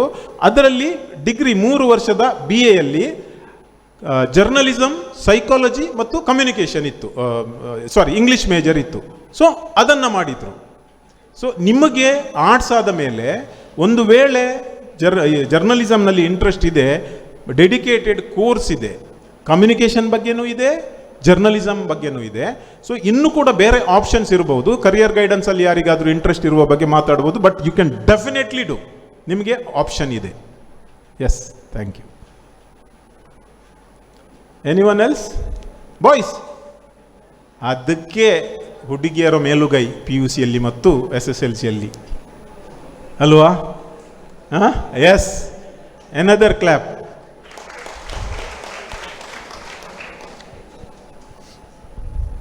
ಸರ್, ನನ್ನ ಹೆಸರು ಭಾಗ್ಯಶ್ರೀ ಅಂತ, ಹೇಳಿ. Second art CA. ಜರ್ನಲಿಸಮ್ ಬಗ್ಗೆ ಅದರಿಂದ ಆಗೋ ಉಪಯೋಗ ನಿಮ್ಮ ಮಾತುಗಳಲ್ಲಿ ಹೇಳೋದಾದ್ರೆ? ಎಸ್, ನಾನು ಹೇಳಿದೆ ಮೋಸ್ಟ್ ಪವರ್ಫುಲ್ ಜಾಬ್ಸ್ಗಳಲ್ಲಿ ಜರ್ನಲಿಸಮ್ ಒಂದು. ಓಕೆ, ನಾನು ದೈಜಿ ವರ್ಲ್ಡನ್ನು 2001ನಲ್ಲಿ ಸ್ಟಾರ್ಟ್ ಮಾಡಿದ್ದು. BCom ಫೇಲ್, ಕಂಪ್ಯೂಟರಲ್ಲಿ ನಾಲೆಜ್ ಇಲ್ಲ, ಕಂಪ್ಯೂಟರಲ್ಲಿ ನಾಲೆಜ್ ನನಗೆ ಬಿಲ್ಕುಲ್ ಇಲ್ಲ. ಆದರೆ ಎಲ್ಲಿಯ ಪುಸ್ತಕ ಓದಿ, ಎಲ್ಲಿಯ ಏನೇನು ಮಾಡಿ ಟಕ ಟಕ ಟಕ ಟಕ ಮಾಡಿ HTML ಕೋಡ್ ಎಲ್ಲ ಕಲಿತು 2001ನಲ್ಲಿ ನಾನು ಇಮೇಲ್ ಬಗ್ಗೆ ಸ್ವಲ್ಪ ಮಾಹಿತಿ ದೊರೆತಾಗ ನನ್ನ ಹತ್ರ 10-15 ನನ್ನ ಫ್ರೆಂಡ್ಸ್ನ ಇಮೇಲ್ ID ಇದ್ದವು. ಏಪ್ರಿಲ್ 1ನೇ ತಾರೀಕು ನಾನು 16 ಜನರಿಗೆ ಒಂದು ಇಮೇಲ್ ಕಳಿಸಿದೆ. ಅದೇನೆಂದರೆ, ನಾನೊಂದು ವೆಬ್ಸೈಟನ್ನು ಸ್ಟಾರ್ಟ್ ಮಾಡಿದ್ದೇನೆ, ನೀವು ನೋಡಿ ಅಂತ, www.daijidubai.com ಅಂತ. ನಾನು ಎನಿಸಿದ್ದೇನು ಗೊತ್ತಾ, ಯಾರು ಇದನ್ನು ನೋಡಲಿಕ್ಕಿಲ್ಲ ಅಂತ ಈ ವೆಬ್ಸೈಟ್ ಎಲ್ಲ. ಆದರೆ to my surprise, within next 2 hours ಎಲ್ಲ 16 ಜನರು ರಿಪ್ಲೈ ಮಾಡಿದರು, ಆ URL ಉಂಟಲ್ಲ ವೆಬ್ಸೈಟ್ ಸರಿ ಇಲ್ಲ, ಕಳಿಸಿ ಅಂತ. ಆ ಒಂದು ಬ್ರೇಕಿಂಗ್ ಪಾಯಿಂಟ್ನಿಂದ ನಾನು ಇಲ್ಲಿದ್ದೇನೆ. ಆವಾಗ ನಾನು ಎನಿಸಿದ್ದು ಒಂದೇ, ಒಂದು ವೇಳೆ ನಾನು ವೆಬ್ಸೈಟ್ ಶುರು ಮಾಡಿದರೆ 16 ಜನ ಇದ್ದಾರೆ ಓದುವವರು, ನಾನು ಯಾಕೆ ಸ್ಟಾರ್ಟ್ ಮಾಡಬಾರ್ದು? ಅಲ್ಲಿಂದ ಸ್ಟಾರ್ಟ್ ಆದ ಜರ್ನಿ ಇಲ್ಲಿಯ ತನಕ ಮೋಸ್ಟ್ ಪವರ್ಫುಲ್ ಅಂತ ನಾನು ಯಾಕೆ ಹೇಳ್ತೇನೆ ಅಂದರೆ, ನ್ಯೂಸು ಇಂಪ್ಯಾಕ್ಟ್ ಬಿಡಿ, ಒಂದು 100 ಜನರಿಗೆ ಉದ್ಯೋಗ ಕೊಡಿಸುವಂತಹ ಕೆಲಸ ದೈಜಿ ವರ್ಲ್ಡ್ ಇವತ್ತು ಮಾಡಿದೆ. More than 100 people are there. There are so many reporters and editors ನಮ್ಮಲ್ಲಿ ಬಂದು 1-2 ವರ್ಷ ಕೆಲಸ ಮಾಡಿ ಇವತ್ತು Times of India, Indian Express, national TV, state ಚಾನೆಲಲ್ಲಿ ಇದ್ದಾರೆ. ಸೊ ದಟ್ ಈಸ್ ಅನದರ್, ಅಂದರೆ ಅವರನ್ನು ಪವರ್ಫುಲ್ ಮಾಡಿದ್ದೇವೆ. Third and very important thing, ಇದರಲ್ಲಿ ನಿಮ್ಮಲ್ಲಿ ಎಷ್ಟು ಜನರಿಗೆ ಗೊತ್ತಿಲ್ಲ, ಅರಿತಿದೆ ಈ ಬಗ್ಗೆ ಗೊತ್ತಿಲ್ಲ, ನಮ್ಮ ದೈಜಿ ವರ್ಲ್ಡಲ್ಲಿ ಕಳೆದ 25 ವರ್ಷಗಳಲ್ಲಿ ನಾವು ಚಾರಿಟಿ ಮುಖಾಂತರ ಸುಮಾರು 36 ಕೋಟಿ ರೂಪಾಯಿಗಳನ್ನು ಜನರೇಟ್ ಮಾಡಿದ್ದೇವೆ. 36 crores, ದಿಸ್ ಈಸ್ ಪವರ್ಫುಲ್. ಅದು ನಮ್ಮ ಅಕೌಂಟಿಗೆ ಬರುವ ಹಣ ಅಲ್ಲ. ದೈಜಿ ವರ್ಲ್ಡ್ ವೆಬ್ಸೈಟಲ್ಲಿ ಇವತ್ತು ಒಂದು ದಿನಕ್ಕೆ 1.7 ಮಿಲಿಯನ್ಸ್ ವ್ಯೂವರ್ಸ್ ಇದ್ದಾರೆ. ನಾವು ಅಪೀಲ್ ಆಗ್ತೇವೆ, ಒಂದು ವೆರಿಫೈ ಮಾಡಿ. ಫಾರ್ ಎಕ್ಸಾಂಪಲ್, ಯಾರಿಗೆ ಕ್ಯಾನ್ಸರ್ ಇದೆ, ಬಡ ರೋಗಿಗಳು, ಅವರಿಗೆ ಯಾರೂ ಇಲ್ಲ, ಅವರನ್ನು ವೆರಿಫೈ ಮಾಡಿ ಅವರ ಫೋಟೋ ಹಾಕಿ ಅವರ ಡೈರೆಕ್ಟ್ ಅಕೌಂಟ್ ಹಾಕ್ತೇವೆ. So from donor to beneficiary, ಯಾರು ಡೊನೇಷನ್ ಕೊಡ್ತಾರಲ್ಲ ಡೈರೆಕ್ಟ್ ಅವರ ಅಕೌಂಟಿಗೆ ಹೋಗ್ತದೆ. ಅವರಿಗೆ 5 ಲಕ್ಷ ಬೇಕಾದಲ್ಲಿ 5 ಲಕ್ಷ 10 ಲಕ್ಷ ಸಿಕ್ಕಿದ್ದು ಇದೆ. ಹೀಗೆ 25 ವರ್ಷಗಳಲ್ಲಿ ಸುಮಾರು 1700 ಫ್ಯಾಮಿಲಿಗೆ ಹೆಲ್ಪ್ ಆಗಿ 37 ಕೋಟಿ ರೂಪಾಯಿ ಹೆಲ್ಪ್ ಆಗಿದೆ. ಅಂದರೆ this is the power of journalism. So in my ಲೈಫಲ್ಲಿ ನೀವು ಕೇಳಿದರೆ ನಿಮ್ಮ ಸಕ್ಸಸ್ ಅಥವಾ ನಿಮ್ಮ ಖುಷಿ ಏನಂತ ಹೇಳಿದರೆ, ನಾನು ಏನು ಇವತ್ತು ಹೆಸರು ಗಳಿಸಿದ್ದೇನೆ, ಹಣ ಗಳಿಸಿದ್ದೇನೆ ಅಥವಾ ಅದು ನನ್ನ ಖುಷಿ ಅಲ್ಲ. ನನ್ನ ಖುಷಿ ಏನೆಂದರೆ ಇನ್ನೊಬ್ಬರ ಜೀವನದ ಮೇಲೆ ಪರಿಣಾಮವನ್ನು ತರುವಂಥ ಪ್ರಯತ್ನವನ್ನು ಮಾಡಿದ್ದೇನೆ. Creating an impact on other people's life, that should be the success and journalism will 100% give you that. Thank you.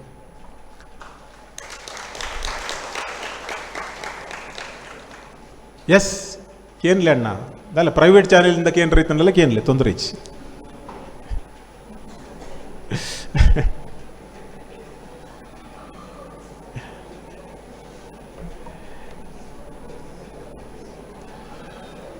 ಯಾರಿಲ್ಲ, ಹುಡುಗರು ಮಾತಾಡುವುದೇ ಇಲ್ಲ ನೋಡಿ.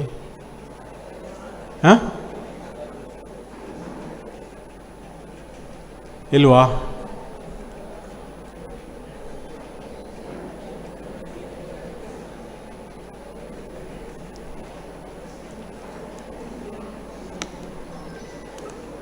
ಸೊ ಓಕೆ, ನಿಮ್ಮಲ್ಲಿ ಯಾರಿಗೂ ಏನೂ ಡೌಟ್ ಇಲ್ಲ ಅಂತ ಆಯಿತು, ಖುಷಿ ಆಯಿತು. ಯಾಕೆಂದರೆ ನಾನು ಕೇಳಿದ್ದು ಅರ್ಥ ಆಯ್ತು ಅಂತ ಆಯಿತು. ಇಲ್ಲದಿದ್ದರೆ ಡೆಫಿನೆಟ್ಲಿ ನೀವು ಕ್ವೆಶ್ಚನನ್ನು ಕೇಳ್ತಿದ್ರಿ, ನನಗೆ ನಾನು ಸಮಾಧಾನ ಮಾಡೋದಷ್ಟೇ. Okay, thank you very much and all the best. God bless you.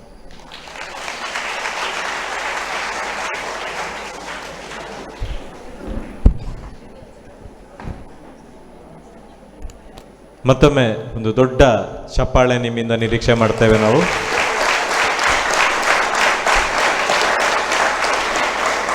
ಕಳೆದ ಕೆಲವು ದಿನಗಳ ಹಿಂದೆ ನಾವು ಪತ್ರಿಕೋದ್ಯಮದ ಬಗ್ಗೆ, ಪತ್ರಿಕಾ ದಿನಾಚರಣೆ ಬಗ್ಗೆ ಹೇಗೆ ಮಾಡೋದು, ಎಲ್ಲಿ ಮಾಡೋದು, ಯಾರನ್ನು ಗೆಸ್ಟ್ ಕರೆಯೋದು ಅಂತ ಮಾತಾಡ್ತಾ ಇರುವಾಗ ಯಾರೊಬ್ಬರು ಹೇಳಿದರು ಒಂದು ಸೆಲೆಬ್ರಿಟಿ ಪತ್ರಕರ್ತರನ್ನು ಕರೆಯುವ ಅಂತ. ತಕ್ಷಣ ಯಾರ ಹೇಳಿದರು ವಾಲ್ಟರ್ ನಂದಳಿಕೆ ಅಂತ. ಅವತ್ತು ನಾವು ನಿರ್ಧಾರ ಮಾಡಿದೆವು. ತಕ್ಷಣ ಅಲ್ಲಿಂದೇ ನಾವು ದಯಾ ಕುಕ್ಕಾಜಿ ಅವರಿಗೆ ಕಾಲ್ ಮಾಡಿದೆವು, ನಮಗೆ ವಾಲ್ಟರ್ ಅವರು ಸಿಗ್ತಾರಾ ಅಂತ. 8 ಮತ್ತು 9 2 ಡೇಟ್ಗಳನ್ನು ನಾವು ಕಾಲೇಜಲ್ಲಿ ಮಾತಾಡಿದೆವು. ನಮ್ಮ ವಾಲ್ಟರ್ ಸರ್ ಅವರಿಗೂ ಮಾತಾಡಿದೆವು. ಅವರು 8 ತಾರೀಕು ಆಗಬಹುದು ಅಂತ ಹೇಳಿದರು. ನೋಡಿ, ಅಲ್ಲಿ ಕೂಡ ನಮಗೆ ಸುಬ್ರಹ್ಮಣ್ಯನ ದಯೆ ಇದೆ. ಯಾಕಂತ ಹೇಳಿದರೆ ನಿನ್ನೆ 8 ತಾರೀಕು ಏನಾಗಿತ್ತು? ನಿನ್ನೆ ಮಳೆ ಬಂದು ರಜೆ. ನಮಗೆ ಕಳೆದ 3 ವರ್ಷಗಳಿಂದ ಪತ್ರಿಕಾ ದಿನಾಚರಣೆಗೆ ಇದು ಸತತ ನಮ್ಮನ್ನು ಕಾಡ್ತಾ ಬಂದಂಥ ಒಂದು ವಿಚಾರ. ಯಾಕಂತ ಹೇಳಿದರೆ ನಾವು ಪತ್ರಿಕಾ ದಿನಾಚರಣೆ ಇಡೋದು, ಮಳೆ ಬರೋದು, DC ಅವರು ರಜೆ ಕೊಡೋದು. ಹಾಗೆ ಕೊನೆಗೆ ಅವರು ಹೇಳಿದರು ಒಂದು ದಿವಸ 8 ತಾರೀಕಲ್ಲ, ನನಗೆ 9 ಆದರೆ ಒಳ್ಳೆಯದು ಅಂತ ಹೇಳಿ. 9 ನಮಗೆ ಸರಿಯಾದ ಸಮಯ ಆಗಿತ್ತು. ಇವತ್ತೊಂದು ಒಳ್ಳೆಯ ಗುಣಮಟ್ಟದ ಕಾರ್ಯಕ್ರಮದಲ್ಲಿ ನಾವು ಭಾಗವಹಿಸಿದ್ದೇವೆ. ಅವರು ಹೇಳಿದಾಗೆ ಪತ್ರಿಕೋದ್ಯಮದ ಬಗ್ಗೆ ಮಾತಾಡಿದರೆ ನಿಮ್ಮಲ್ಲಿ ಫಸ್ಟಿಗೆ ಅವರು ಕೇಳಿದರು, ಯಾರು ನೀವು ಅದರಲ್ಲಿ ಮುಂದುವರಿಯೋ ಬಗ್ಗೆ ಮಾತಾಡಲಿಲ್ಲ. ಆದರೆ ಅದರಿಂದಾಗಿ ನಮಗೆ ಒಂದು ಒಳ್ಳೆಯ ಪ್ರೇರಣಾದಾಯಿ ಮಾತುಗಳು ಅವರಿಂದ ನಮಗೆ ಸಿಕ್ಕಿದೆ. ಬಹಳ ಒಳ್ಳೆಯ ಒಂದು ಕಾರ್ಯಕ್ರಮದಲ್ಲಿ ನಾವು ಇಡೀ ದಿವಸ ಭಾಗವಹಿಸಿದ್ದೇವೆ ಅಂತ ಹೇಳುವ ಧನ್ಯತೆಯ ಮೂಲಕ ನಾವೆಲ್ಲರೂ ಸುಬ್ರಹ್ಮಣ್ಯ ಪ್ರೆಸ್ ಕ್ಲಬ್, ಕಡಬ ತಾಲೂಕು ಪತ್ರಕರ್ತರ ಸಂಘ ಬಹಳ ಖುಷಿಯಿಂದ ಇವತ್ತು ನಿರ್ಗಮಿಸುವಂಥ ಸಂದರ್ಭದಲ್ಲಿದ್ದೇವೆ.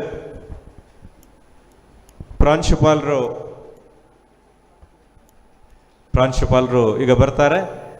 ಅದರ ಮೊದಲು ನಮ್ಮ ಸುಬ್ರಹ್ಮಣ್ಯ ಪ್ರೆಸ್ ಕ್ಲಬ್ನ ಅಧ್ಯಕ್ಷರು, ಉಪನ್ಯಾಸಕರು ಆಗಿರುವಂತಹ ರತ್ನಾಕರ ಸುಬ್ರಹ್ಮಣ್ಯ ಅವರು ಧನ್ಯವಾದದ ಮಾತುಗಳನ್ನು ಆಡಬೇಕು ಅಂತ ವಿನಂತಿಯನ್ನು ಮಾಡಿಕೊಳ್ತಾ ಇದ್ದೇನೆ.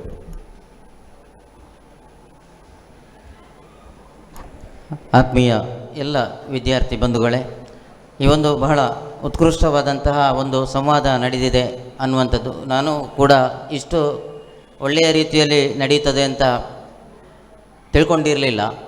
ಆದರೆ ನಮ್ಮ ಪ್ರಾಚಾರ್ಯರ ಒಂದು ಕನಸು ಸರ್ ಏನಂದರೆ, ಇನ್ನು 6-7 ವರ್ಷದಲ್ಲಿ ಪ್ರಾಚಾರ್ಯರು ರಿಟೈರ್ಡ್ ಆಗ್ತಾರೆ.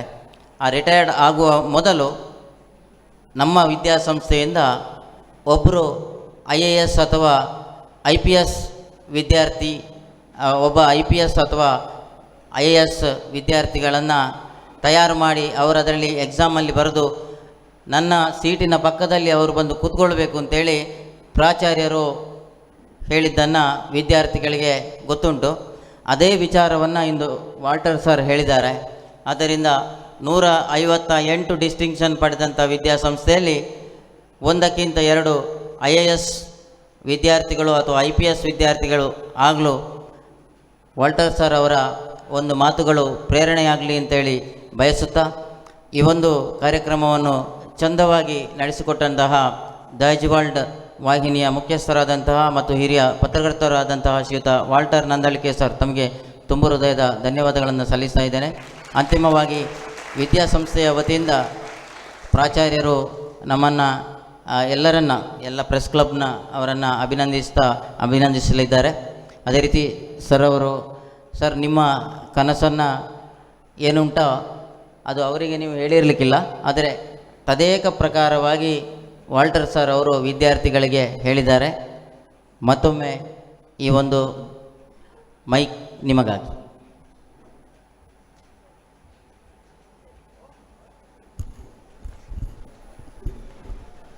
ವಾಲ್ಟರ್ ಸರ್ ಅವರೇ, ನಮಗೆ ಆ್ಯಕ್ಚುಲಿ ನನ್ನ ಕಾಲೇಜಿನಲ್ಲಿ ಎಷ್ಟು ಬುದ್ಧಿವಂತ ಮಕ್ಕಳಿದ್ದಾರೆ ಅಂದರೆ,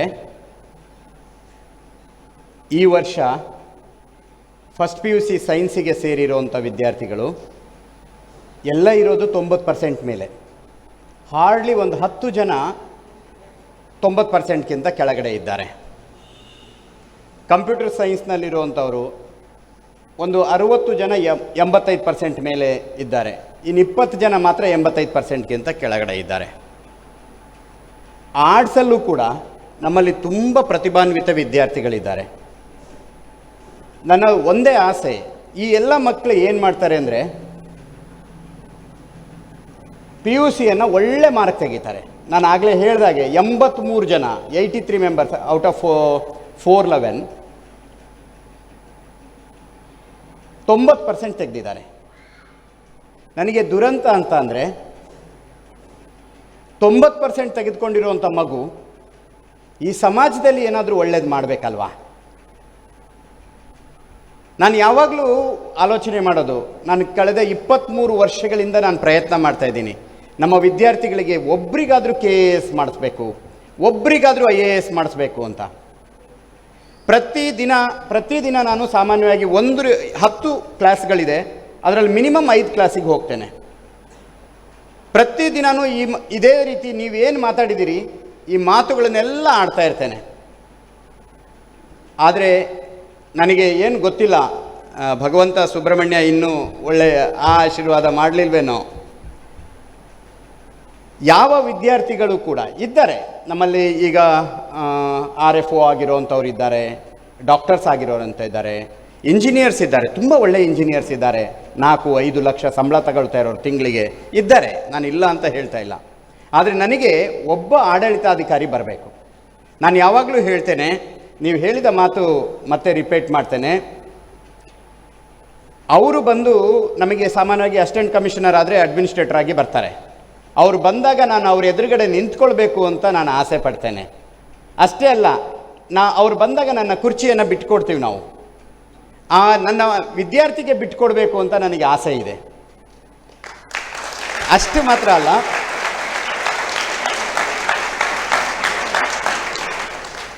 ಮಾತ್ರ ಅಲ್ಲ, ನಾವು ಪ್ರತಿ ಬಾರಿನೂ ಕಾಲೇಜ್ ಡೇ ಮಾಡಬೇಕಾದ್ರೆ ನಾವು ನಮ್ಮ ಸೀನಿಯರ್ ವಿದ್ಯಾರ್ಥಿಗಳನ್ನೇ ಕರಿತಾ ಇರೋದು. ನಾನು ಪ್ರಾಂಶುಪಾಲನಾದಮೇಲೆ ಹಿರಿಯ ವಿದ್ಯಾರ್ಥಿಗಳನ್ನು ಮಾತ್ರ ಕರಿತಾ ಇರೋವಂಥದ್ದು. ಆ ಹಿರಿಯ ವಿದ್ಯಾರ್ಥಿಗಳಲ್ಲಿ ಒಬ್ಬರಾದರೂ, ನನಗಿನ್ನೂ 9 ವರ್ಷ ಸರ್ವಿಸ್ ಇದೆ, ಒಬ್ಬರಾದರೂ IAS KAS ಮಾಡಿದ ವಿದ್ಯಾರ್ಥಿಯನ್ನು ಗೆಸ್ಟ್ ಮಾಡಿಕೊಂಡು ನಾನು ಪಕ್ಕದಲ್ಲಿ ಕೂರಬೇಕು ಅಂತ ನನಗೆ ಆಸೆ ಇದೆ. ಅದಕ್ಕಾಗಿ ಕಾಂಪಿಟೇಟಿವ್ ಎಕ್ಸಾಮಿನೇಷನ್ಗೆ ಅವರಿಗೆ ಏನೆಲ್ಲ ತಯಾರಿ ಮಾಡಬೇಕು ಅದಕ್ಕೆ ಒಂದು ಸ್ಫೂರ್ತಿಯನ್ನು ಕೊಡ್ತಾ ಇದ್ದೇನೆ. ನಮ್ಮ ಎಲ್ಲ ಉಪನ್ಯಾಸಕರು ಅದ್ರ ಬಗ್ಗೆ ಕೆಲಸವನ್ನು ಮಾಡ್ತಾ ಇದ್ದಾರೆ. ಅಲ್ಲಿರುವಂತಹ ಸೆಕೆಂಡ್ ಇಯರ್ನ ಮತ್ತು ಫಸ್ಟ್ ಇಯರ್ನ ಟಾಪರ್ಸ್ ಇದ್ದೀರಲ್ಲ ಮಕ್ಕಳೇ, ನೋಡಿ ಮಕ್ಕಳೇ, ನೀವು ಅಂದ್ಕೊಂಡಿರೋ ಹಾಗೆ ಇಂಡಿಯನ್ ಸಿವಿಲ್ ಸರ್ವಿಸ್ ಎಕ್ಸಾಮಿನೇಷನನ್ನು ಪಾಸ್ ಮಾಡೋದು ತುಂಬ ಕಷ್ಟ ಅಂತ ತಿಳ್ಕೊಂಡಿದ್ರೆ ಅದು ಸುಳ್ಳು. ನಮ್ಮ ದೇಶದಲ್ಲಿ ಅತ್ಯಂತ ಕಠಿಣವಾದ ಒಂದು ಎಕ್ಸಾಮ್ ಇದೆ ಅಂತ ಅಂದರೆ ಅದು JEE. IITಗೆ ಅಡ್ಮಿಷನ್ ಆಗ್ತಾರಲ್ಲ ವಿದ್ಯಾರ್ಥಿಗಳು, ಅದು. ಎರಡನೇ ಅತಿ ಕಠಿಣವಾದ ಎಕ್ಸಾಮ್ ಇದೆ ಅಂತ ಅಂದರೆ, ಕಳೆದ ವರ್ಷ ನಮ್ಮ ಕಾಲೇಜಿನಿಂದ 2 ಹೋದ್ರಲ್ಲ MBBSಗೆ, ನೀಟ್ ಎಕ್ಸಾಮಿನೇಷನ್, ಅದು. ಮೂರನೇ ಒಂದು ಟಾಪ್ ಎಕ್ಸಾಮಿನೇಷನ್ ಅಂದರೆ ಇಂಡಿಯನ್ ಸಿವಿಲ್ ಸರ್ವಿಸ್. ನಿಜವಾಗಿಯೂ ನೀವು ಕರೆಕ್ಟಾಗಿ ಪ್ರಯತ್ನ ಮಾಡ್ತಾ ಇದ್ದರೆ, ಯಾರೆಲ್ಲ ಆ ಆಸೆ ಇಟ್ಕೊಂಡು ಈ ಕಾಲೇಜಿಗೆ ಸೇರಿಕೊಂಡಿದ್ದೀರಿ, ಪ್ರತಿ ಬಾರಿನೂ ನಾನು ಹೋಗಿ ಟಾಪರ್ಸನ್ನು ಕೇಳಿದಾಗ ನೀವು ಹೇಳ್ತೀರಿ ನಾನು IAS ಆಗಬೇಕು ಸರ್ ಅಂತ. ಆದರೆ ಯಾರೂ ಕೂಡ ಆಗೋ ಆಲೋಚನೆ ಮಾಡ್ತಾ ಇಲ್ಲ ಮಕ್ಕಳೇ. ಒಂದು ದೃಢ ನಿರ್ಧಾರ, ನಾವಿಲ್ಲಿ ಏನು ಫೌಂಡೇಶನ್ ಹಾಕ್ಕೊಡ್ತಾ ಇದ್ದೀವಿ, ನಿಮಗೆ ಏನು ಹೇಳ್ಕೊಡ್ತಿದ್ದೀವಿ ಅದನ್ನು ಕಂಟಿನ್ಯೂ ಮಾಡ್ಕೊಂಡು ಹೋಗಿ ಡಿಗ್ರಿವರೆಗೆ. ಡಿಗ್ರಿ ಕಂಪ್ಲೀಟ್ ಆದ ತಕ್ಷಣ ಅದೇ ನಿಟ್ಟಿನಲ್ಲಿ ನೀವು ಮಾಸ್ಟರ್ ಡಿಗ್ರಿ ಓದಲಿಕ್ಕೆ ಹೋಗ್ತಿರಲ್ಲ, ನೀವು ಕೆಲಸಕ್ಕಾಗಿ ಹೋಗಬೇಕಲ್ಲ. ಮಾಸ್ಟರ್ ಡಿಗ್ರಿ MBA ಮಾಡೋಕ್ಕೆ ಹೋಗ್ತೀರಿ ಅಥವಾ MA ಮಾಡೋಕ್ಕೆ ಹೋಗ್ತೀರಿ, ಇಂಗ್ಲೀಷ್ನಲ್ಲಿ MA ಮಾಡೋಕ್ಕೆ ಹೋಗ್ತೀರಿ. ಅದೇ ಮಾದರಿಯಲ್ಲಿ ಒಂದು ಸಾರಿ ಕೂತ್ಕೊಂಡು 1-2 ವರ್ಷ ಪ್ರಯತ್ನ ಮಾಡಿದರೆ ಖಂಡಿತವಾಗಿಯೂ, ನಾನು ಇದರಲ್ಲಿ IAS ಇಂಡಿಯನ್ ಅಡ್ಮಿನಿಸ್ಟ್ರೇಟಿವ್ ಸರ್ವಿಸೇ ಆಗಬೇಕು ಅಂತಿಲ್ಲ, ಕೊನೆಯ ಪೋಸ್ಟ್ ಆದರೂ ಆಗ್ಬೋದಲ್ವಾ. ಆ ಪ್ರಯತ್ನವನ್ನು ಮಾಡಿ, ನಿಮ್ಮಲ್ಲಿ ಆ ಬುದ್ಧಿವಂತಿಕೆ ಇದೆ, ಎಷ್ಟೋ ಜನ ಬಿಹಾರದವರು, ಎಷ್ಟೋ ಜನ ಉತ್ತರ ಪ್ರದೇಶದವರು, ಎಷ್ಟೋ ಜನ ನಮ್ಮ ಉತ್ತರ ಕರ್ನಾಟಕದವರು, ಅಷ್ಟು ಅವರಿಗೆ ತುಂಬ ಬುದ್ಧಿವಂತಿಕೆ ಇರೋದಿಲ್ಲ, ಆದರೆ ಅತಿ ಹೆಚ್ಚು ಹಾರ್ಡ್ ವರ್ಕನ್ನು ಮಾಡ್ತಾರೆ. ಬಿಹಾರಲ್ಲಿ ನಿಮಗೆ ಗೊತ್ತಿರಲಿ, ಈಗ ನನಗೆ ಹೇಗೆ ಪರಿಸ್ಥಿತಿ ಇದೆ ಗೊತ್ತಿಲ್ಲ, ನಾನು ಒಂದು ಸಾರಿ ಬಿಹಾರಕ್ಕೆ ಹೋದಾಗ ಗುಡಿಸಲು ಕಟ್ಕೊಂಡಿರ್ತಾರೆ, ಅದರೊಳಗೆ ಪವರ್ ಇಲ್ಲ, ಇದು ಎಲೆಕ್ಟ್ರಿಸಿಟಿ ಇಲ್ಲ, ಅದರೊಳಗೆ ಲಾಟಿನ್ ಅಂತ ಕರಿತೀವಲ್ಲ, ಅದನ್ನೇ ಹಿಡ್ಕೊಂಡು ಓದ್ತಾ ಇರ್ತಾರೆ. ಅದನ್ನು ಸ್ಟಡಿ ಸರ್ಕಲ್ ಅಂತ ಕರೀತಾರೆ. ಪ್ರತಿ ಹಳ್ಳಿನಲ್ಲೂ ಇತ್ತು. ನಾನು 1994ನೇ ಇಸ್ವಿನಲ್ಲಿ ಬಿಹಾರಕ್ಕೆ ಹೋದಾಗ ಅದಕ್ಕೇ ಲಾಲು ಪ್ರಸಾದ್ ಯಾದವ್ ಅವರು ಅವ್ರ ಸಿಂಬಲನ್ನು ಲ್ಯಾಂಟರ್ನ್ ಮಾಡ್ಕೊಂಡದ್ದು. ಸೊ ನಿಮಗೆ ಎಲ್ಲ ಅವಕಾಶಗಳಿದೆ, ನಿಮಗೆ ಏನೆಲ್ಲ ಫೆಸಿಲಿಟಿ ಬೇಕು. ನಮ್ಮ ಪಕ್ಕದ ಊರಿನವರು ಮಡಪ್ಪಾಡಿಯಲ್ಲ, ಮಡ್ತಿಲದವರು ಅಂತ ಕಾಣ್ತದೆ, ಒಬ್ಬರು ಮನೋಜ್ ಮಡ್ತಿಲ ಅಂತ ಇದ್ದಾರೆ, IAS ಅಕಾಡೆಮಿಯನ್ನು ನಡೆಸ್ತಾ ಇದ್ದಾರೆ ನಮ್ಮಲ್ಲಿ. ಅವರ ಸಹಾಯ, ನಮ್ಮ ಪಕ್ಕದ ಮನೆಯವರು ಅವರಿದ್ದಾರೆ, ಅವ್ರ ಹತ್ರ ಹೋಗಿ ಸಜೆಷನ್ಸ್ಗಳನ್ನು ತೆಗೆದುಕೊಂಡು ಒಳ್ಳೆ ರೀತಿಯಲ್ಲಿ ಪ್ರಯತ್ನವನ್ನು ಮಾಡಿದರೆ ಯಾವುದಾದ್ರೂ ಒಂದು ಒಳ್ಳೆಯ ಉನ್ನತವಾದಂಥ ಹುದ್ದೆಯನ್ನು ಅಲಂಕರಿಸ್ಬೋದು. ಅದರಿಂದ ನಿಮಗೂ ಸಂತೋಷ ಆಗ್ತದೆ, ನಿಮ್ಮ ತಂದೆ ತಾಯಿಗೆ ಸಂತೋಷ ಆಗ್ತದೆ, ಹಾಗೇ ನೀವು ಓದಿದಂಥ ಶಾಲೆಗಳಿಗೆ ಸಂತೋಷ ಆಗ್ತದೆ, ನಿಮಗೆ ಪಾಠ ಮಾಡಿದಂಥ ಮೇಷ್ಟ್ರುಗಳಿಗೆ ಹೆಮ್ಮೆ ಆಗ್ತದೆ.